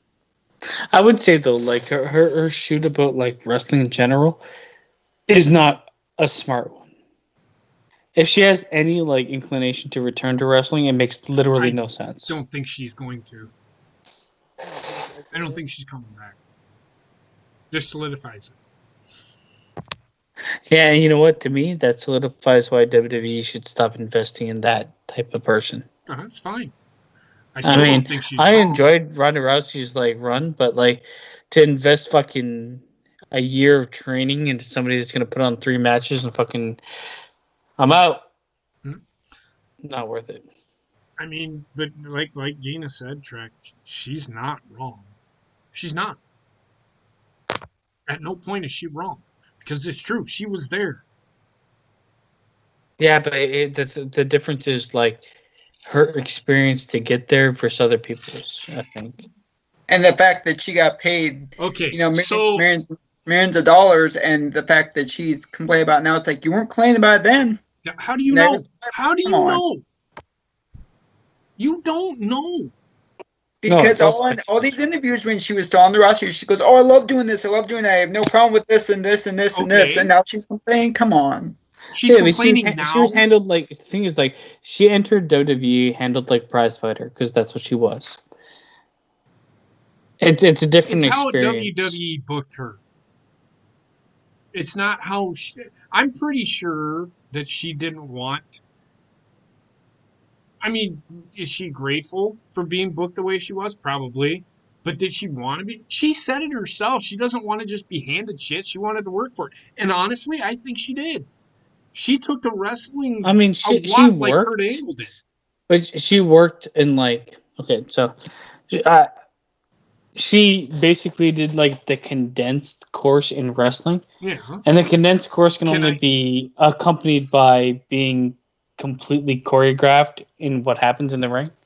I'm going to say this. She was, and in that condensed training, she was better than 80% of the fucking wrestlers that they had there. Because she was made to look better than 80%. But She already had a certain amount of. Obviously, she already had a certain amount of skill.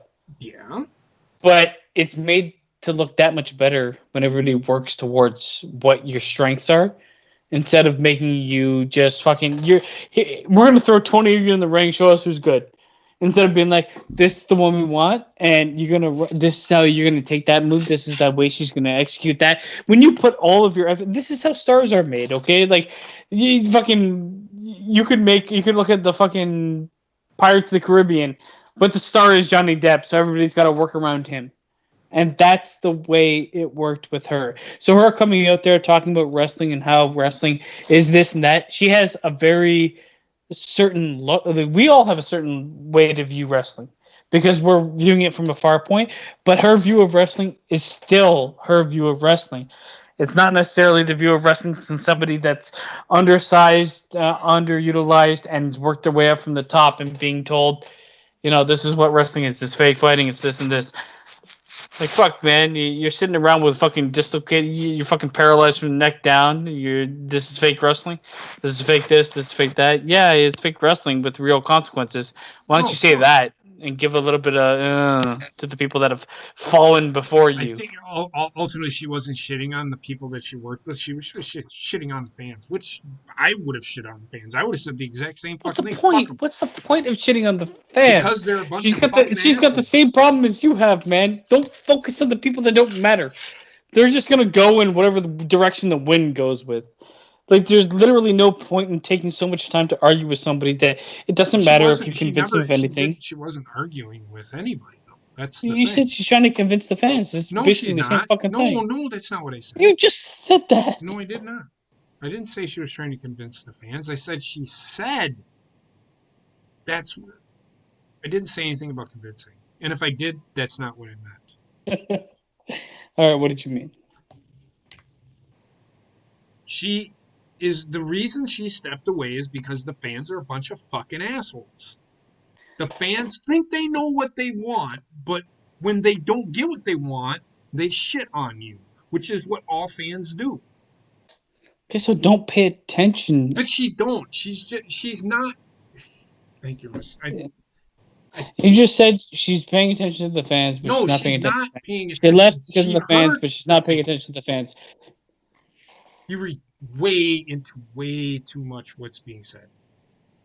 Well, that's what you said. Yes, but you're reading into it way too much. Do you think a football player, when somebody boos them, that they don't hear it? They do. I'm not saying that they don't hear it. Okay, just saying how much attention are you going to put into it? But that's essentially what she's saying. Not because they booed her, but because some of the things that were said, people hear that shit. Yeah. That's what she's saying. That's why she's saying what she's saying. I understand that. I wouldn't want to fucking die. I'd flip a guy off. I don't care if I was a heel or a babyface. You want to call me a fucking asshole? Well, fuck you. You fucking get out here and fucking do it yourself, you shit. Yeah, it's okay. You want to say that about the fans? Then why are you like fucking attacking the industry? What?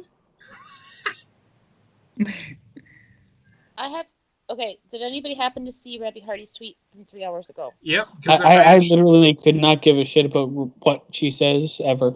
No. Actually, you should, Basement, because she's agreeing with you. She said wrestling is great and all, but it is not essential. No, it's not. Yeah, but I mean, fucking the Michelin Man could have told me that at this point in time. Like, he was like, she's agreeing with you because you keep on with the Ronda Rousey, and my internet keeps on cutting out, so you sound like you have a stutter. Ronda Rousey. Literally, it sounded like this. Fuck Ronda Rousey. I like Ronda Rousey, and I like. What I don't like is the fact that she conducts herself in a way that, like, I get what Trek is saying at times. I don't 100% agree with what he's saying because he takes things really personally. Yes. But I get where he's coming from at times. I think it's just mainly because she used the F word. She used the word fake. And it's that all my life, being the wrestling fan, I've been told, you like the fake shit. You're full of shit because you like the fake shit. I think that's what burned me up. That's all. It's like she does. Hey, like Trek, wrestling's fake. Wrestling is fake. Come on, But like man. I said before, like I mean, It's most all of everything we all watch is all fake. smoke and mirrors. Most of It everything is. we I think watch, it's the way that she most said of it. everything you'll ever see is fake. 95% of everything you'll ever see, 98% of everything you see is fake. You Fucking think half the magic time you're is? watching a fucking sport and you think it's real. It's like, oh my god, it's been predetermined because Do you think one magic guy is decided actually to throw real? shit. They're actually making the rabbit disappear? Come on. No, but I mean, I think it's just that her bluntness is what ticked I me feel off. like I just don't like the idea of being blunt and super sensitive at the same time. You're a fucking oxymoron walking. It's like I can't handle the fans' anger at me, yet wrestling is the word. Like fucking, what are you? Who are you? No, she don't. Again, she don't care if the fans are angry at her. She hated the fact that the shit that they said to her or about her. That's the same fucking. Like No, I mean, what is the difference between that and anybody that doesn't like an actor or doesn't like a person in the limelight? Does she not want to be in the limelight? Then don't, and that's cool. Shut the fuck up and leave. well, I don't think anybody goes to entertain people to be said that, well, I'm gonna kill you or I fucking hate But how you. many? I would. It would boggle your mind to understand how many people that happens to. Any bad guy in a TV show that's actually really bad is probably cutting the same fucking hate mail. And it's not like Of you know. course. But that's my point. She's just saying that the shit's just not right. And she's ultimately said, it's not for me. I don't want to fucking do it anymore. So Yeah, she's not gonna that's right. fucking wrestle. And I that's think you get okay. oversensitive And about it. It's just like but the thing it's is, just, like, I'm okay with her saying that. It's just like, does she need to say everything else? It is what it is. I don't. I The called it way she fake. says She things called it makes fake. like, She called it fake. Wrestling is fake. Everybody, you know that super kick that you always hear. That's somebody slapping their fucking leg, slapping their which in leg. me personally is like the dumbest thing fucking ever. It should be a thud, not a fucking slap. I know. Just saying. I get I I feel like there's like okay, so there's a certain level of like, yeah, it's fake. Everybody understands that it is fake, but there's a difference between like just I don't know. It's just the way it's going to be interpreted, Mm-hmm. You interpret it and the way you want to. I get it though. I get what you're saying. I think what she said was taken out of context to the point that I feel like people. saying something bluntly, certain people will respect and certain people won't. Because I could say a bunch of things bluntly, and a lot of people on this call will not accept them. I think we pretty much accept everything that you say. It's how I'm telling you right now, I could say some things bluntly, but people wouldn't accept it because it belittles them, and that's the problem. Nobody wants to be belittled, and I mean you're going to be belittled in an industry that you were part of that actually treated you like a king. It's kind of that's where I get tricked. I know it wasn't really set that way, but I know that's kind of like that mentality he's thinking of. Mm-hmm. yeah, and I didn't mean to come off as oversensitive. I do apologize for that. It's You just came off as oversensitive because you are oversensitive, and it's okay. And That's okay. in the end, I loved the fucking Ronda Rousey's run. I feel like that was solid, but in retrospect, if she's never going to come back to wrestling, I would have just left her out personally because she did nothing but kind of fuck up the whole industry. And now that she was the strongest and the actual wrestlers you have there are constant, Brock Lesnar I can get behind because he at least stayed and came back and stayed and came back and stayed. Mm-hmm. But somebody that's there for 10 seconds to just be like, I'm the best, I'm gone. You have a problem recovering from that because the best is already come and gone. Yeah, get it. I mean, I think I said it. I didn't want her there if she wasn't going to be there full time. yep. She was there quite a bit, so I can't really shit on her. I mean, I get what you're saying, Alpha. Like, but like, You think that she's the only person to get threats against her? That's No, pretty much Monica, every she's really fucking bad. wrestler on the roster. And like I think that's what the wrestlers also look at. It's like, oh my god, okay, so she's in a certain status and she's gonna be like, oh, it was this and this and this, but I'm walking away. Then everybody should walk away. Mm-hmm. And then the people that don't walk away that then get shit on for it's just it's a fucking shit show. It is. Anybody else got anything? Trek, is there anything else you wanted to rant about? No, just rip XFL. See in another 10 years when Vince tries to do it again. I don't think he's going to do it again. Yeah, no. XFL is fucking. XFL should be on its tombstone. I tried XFL. Well, XFL, like I said, and I think I've said this, and I said this on Sideline Study, I think the XFL would have worked if they would have done it the way that they did this in 1998, 1999, whenever they did it. It'd probably still be around today. Yeah. I give him credit, like I said, that he was taking more seriously. I am telling you right now, the NFL will adopt a lot of the things that the XFL did.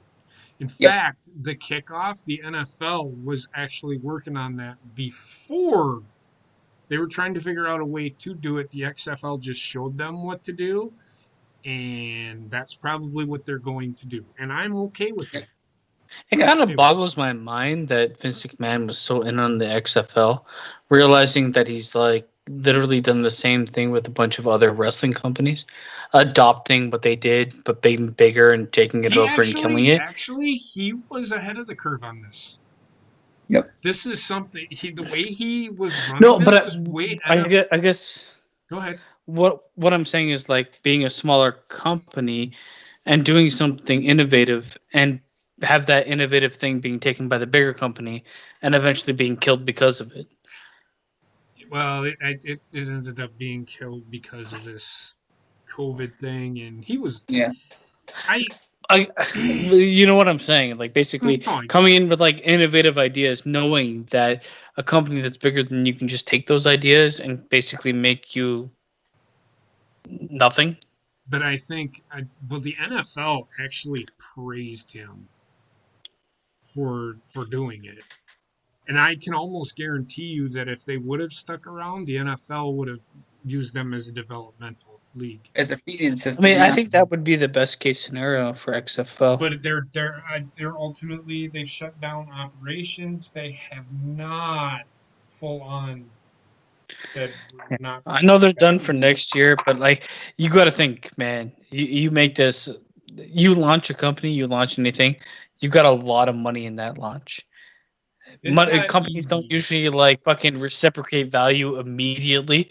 You've got to fucking front a lot of cash, and it's not cheap. No. It's not cheap running a football league because you got to pay players. Starting is the most expensive fucking thing you'll do. Yep. Starting it was probably super expensive, and now I don't know, man. That's a fucking huge mess. Plus, you got to pay the players, and then I said it yesterday with the XFL with the players. They're going to be like, well, we want more money. They would have been unionized. The NFL, the workers' unions would have gotten involved and said, hey, we can get you more money. Join a union. Vince doesn't like unions, so he ultimately would have. And I said it yesterday. Today?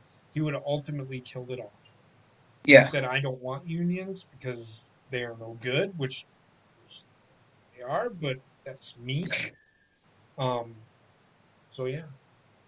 Yeah, and then I think that what was I gonna say? I think there was Bruce Pritchard or Jim Ross or it was one of those guys, or it was Bischoff even said, that they're gonna lose money for the first year, but you could see them in 2021, going back into the black and actually doing better. But the thing that I think makes it even more proof that they're going away is because they already started giving refunds for the 2021 season, which is when they were going to pick up and go again. I think they're done. Sadly. Well, of course. Like they've just suspended operations. They haven't exactly killed off the league yet. So. No. But I give him credit because people are like, oh, that was a shit show the first time he did. I'm like, this time he actually did take it a lot more seriously. He hired the right people that he could have in front of it, and thought that he was taking a lot more seriously this time. Yeah. Vince really wasn't running it. He was No. funding it. He was So funding it, yep. It was Oliver- Andrew Luck's dad who was running it. Oliver Luck. Oliver Luck, yep. But that being said, I mean, it is what it is. NFL was going to ultimately be better. They were better anyway. They're better at what they do. But so yeah. That's pretty much it for tonight. We talked for about 2 hours. Hit on the major things that are happening in wrestling. I don't think anything else really newsworthy wise is going on. No. I mean, SmackDown sucked, Raw sucked, NXT was really good. I don't like ladder matches, and I enjoyed that one. It's actually pretty good. The My only ladder was the question is- actual focus of the fucking match. It wasn't just fucking 5-6 people in a ring using a ladder. The ladder was Yeah. actually the focus of the match. Right. My only thing was, why did they put a briefcase up there instead of just, if it's the contract, why they just put a Yeah, they just contract? put a piece of paper up there. Come on, Trek. You know they ain't gonna do that. They've done that before. They do that with contracts and stuff. My biggest gripe is I didn't watch it, but like, fuck off with the ladder matches. Yeah, No, that, it's just- no, that- yeah. That's why I thought that NXT has had like 7 ladder matches in the last 3 weeks or 3 months. Yeah, I don't That- know if they're doing anymore. We'll see though. But this ladder match was okay. Oh no, I was just confused Okay. until you guys It's a explained it to me. number one contenders match. It is what it is. It isn't a Money in the Bank contract. It's not their version of it. It's just it was a number one contenders match. Yeah, it just that looked like match- that's the That match is briefcase. going to happen in a few weeks. Io Shirai ended up winning, so she's going to take on Charlotte at some point. And I think she was the right person to win anyway. Yes, she was, because I think she's going to be the one that's going to take the title off her. I don't think Charlotte's holding it very. No. And for all these people bitching on because, they're pushing Charlotte down their throats and stuff, I don't see it that way. I think they're trying to bring a lot more prestige, a lot more attention to it, that's all. So it's nothing bad. They're trying to get people. They're trying to get the casuals that watch SmackDown and Raw to watch NXT. That's why they're doing it. Will it work? No. Wrestling's in a And bad Rhea's not state. buried. Then people saying Rhea Ripley's going to be buried. She's not buried. She's not buried. She ended up, her visa was up. They had to take the title off because when are they going to get her visa again? Well, she's claiming now that she's still in the States, but I mean, like, maybe they fixed it out. I mean, them taking the title off her because their visa was up is just not. It's not a good look for WWE. Well, they before. To not being able to like see like this could potentially happen. Well, that's what I said. Then why even put the title on her if they knew they were going to have trouble with the visa? Well, now they're having trouble with freaking Devlin. Now they have to do an interim for Devlin's title because he's stuck in Europe. What's going on? I mean, this is why I don't care. I literally do not. Wrestling is dead right now for me, and I'm going to stick with that. I don't care. I really don't care. None of it's intriguing. No, you're right. It's all fucking. It's a shitty version of a shitty product that was shitty beforehand.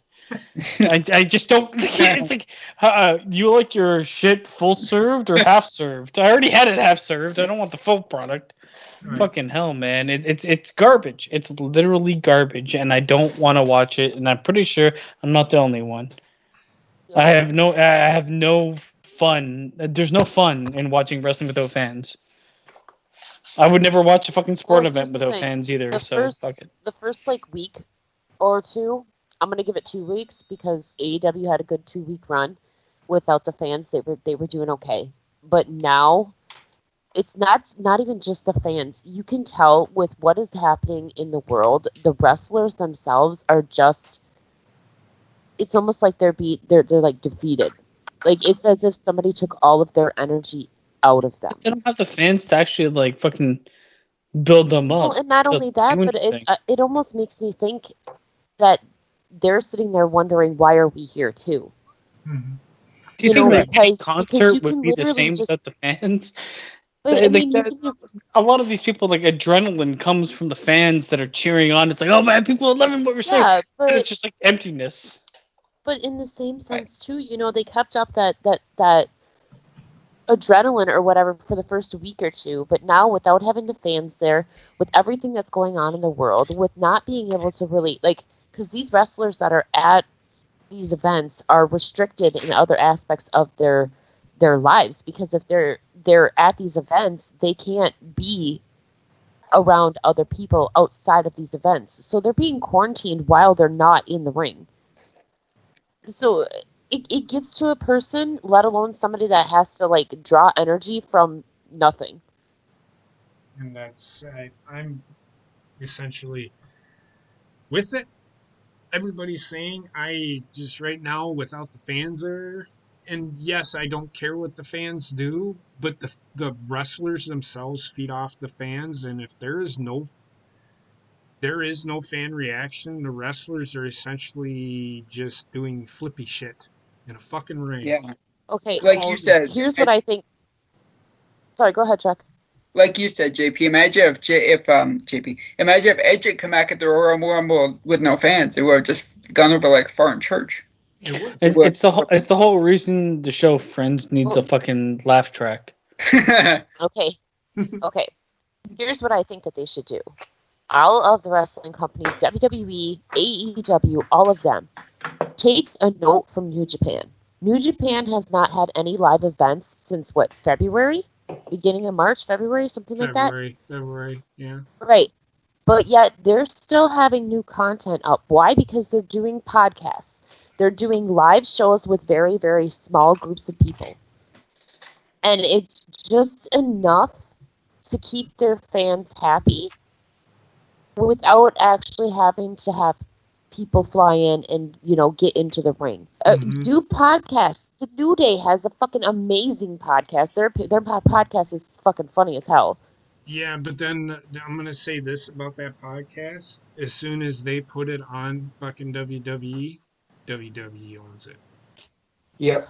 Right, and that's the problem. But I'm not saying put the New Day podcast on there. I'm saying you have all of these different superstars and commentators and whatnot have you, that if you were to get a WWE podcast, they could contribute to, and they wouldn't even have to be in the same room together. It's called what we're doing right now, Skype, fucking Zoom. There's all kinds of different apps or Discord, whatever have you. They can do this, but they're not doing it. Instead, they're putting the athletes at risk, and they're delivering a product that nobody wants to see. Yep, and the problem with that is you got these fans out here that are like, well, this isn't wrestling. I don't want to watch this shit.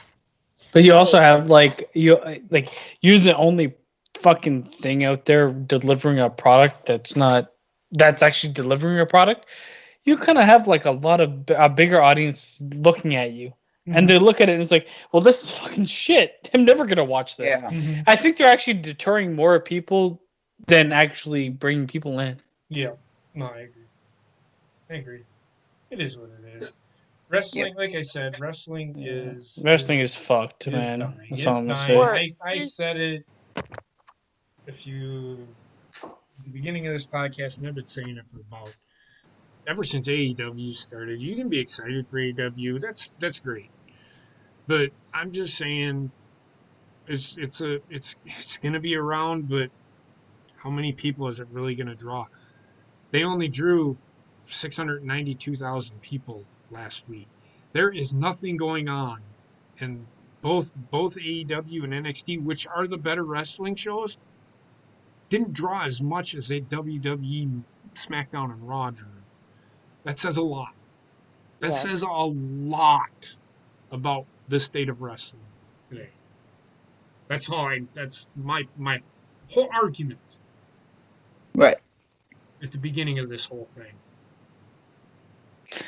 They're losing me. That's all I'm saying. No, I'm with you. They're losing a lot. They were losing me a year before this. Yeah. And they're going to continue losing me. And when they come back, I don't even... right now, I'm not going to watch because I don't care to watch wrestling without a fucking fan base. But even when they come back, I mean... It's going to be the same fucking garbage. The most intriguing thing is why people don't like it. That is not a good selling point. Especially if they don't take time away. If they take time away, go away for a little bit, like New Japan has, it hopefully will fix itself. Well, But and like I said, they could do the little shows, or they could do like in-depth interviews. Like everybody's always pining to get more information about their favorite wrestler. Why are they not doing these interviews? You know, fucking call them up on Discord. well, they do that, and it's called Backstage in the Bump. Yep. Well, they need to fucking fuck off then, because I don't know what to do. No, all I know is that it's getting. Well, I'm just saying, they do that. It's called Backstage in the Bump. They interview wrestlers all the time. Yep. On Corey the Graves bump, does that in his literally thing. all I've ever seen them do is fucking just run around bragging. What? On the Bump is a fucking shit show. I have never seen it. I just. Yeah. Isn't that one with that fucking? Oh my. Caleb Braxton. Yeah, and those bunch of fucking. We watched it. Yeah, it was garbage. It was fucking horrible. It was on before we were gonna watch an NXT. Remember? It's fucking horrible. It's like if you like had like the talking heads of a sports broadcast, but it was fake. And it's all chaos. Like it is. Yeah, chaos. it's garbage. It's absolute garbage. It's like, you know, I think Bobby Lashley could really get through these troubling times. It's like, man, no, this is not what you want to do. You don't want to make like a fucking commentary on a show that's built off of storylines that are fake. It just doesn't make sense. Yep. Yeah, JP, you watched it one time with us because remember they Yeah, had it was terrible.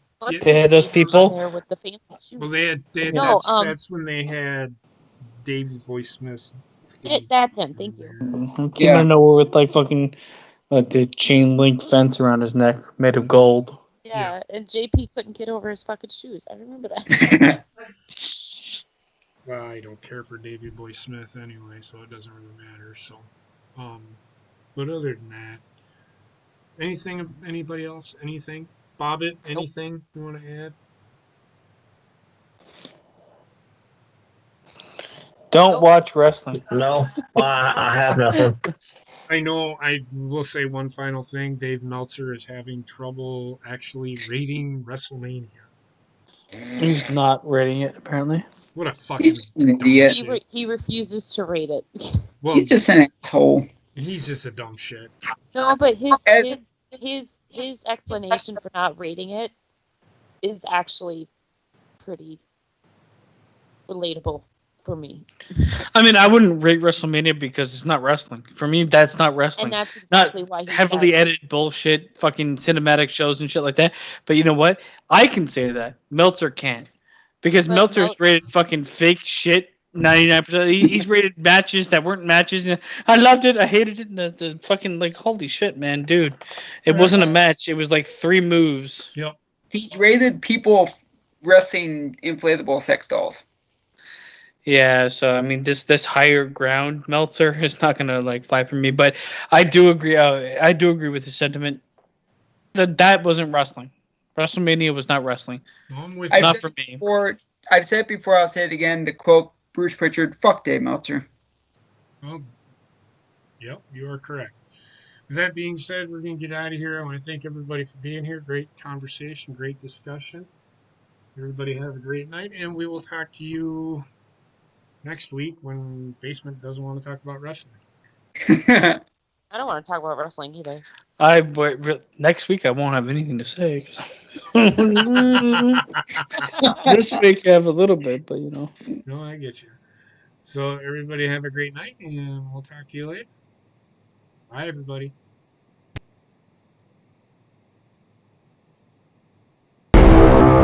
Penis. You guys bumping Chinese over there? Vagina.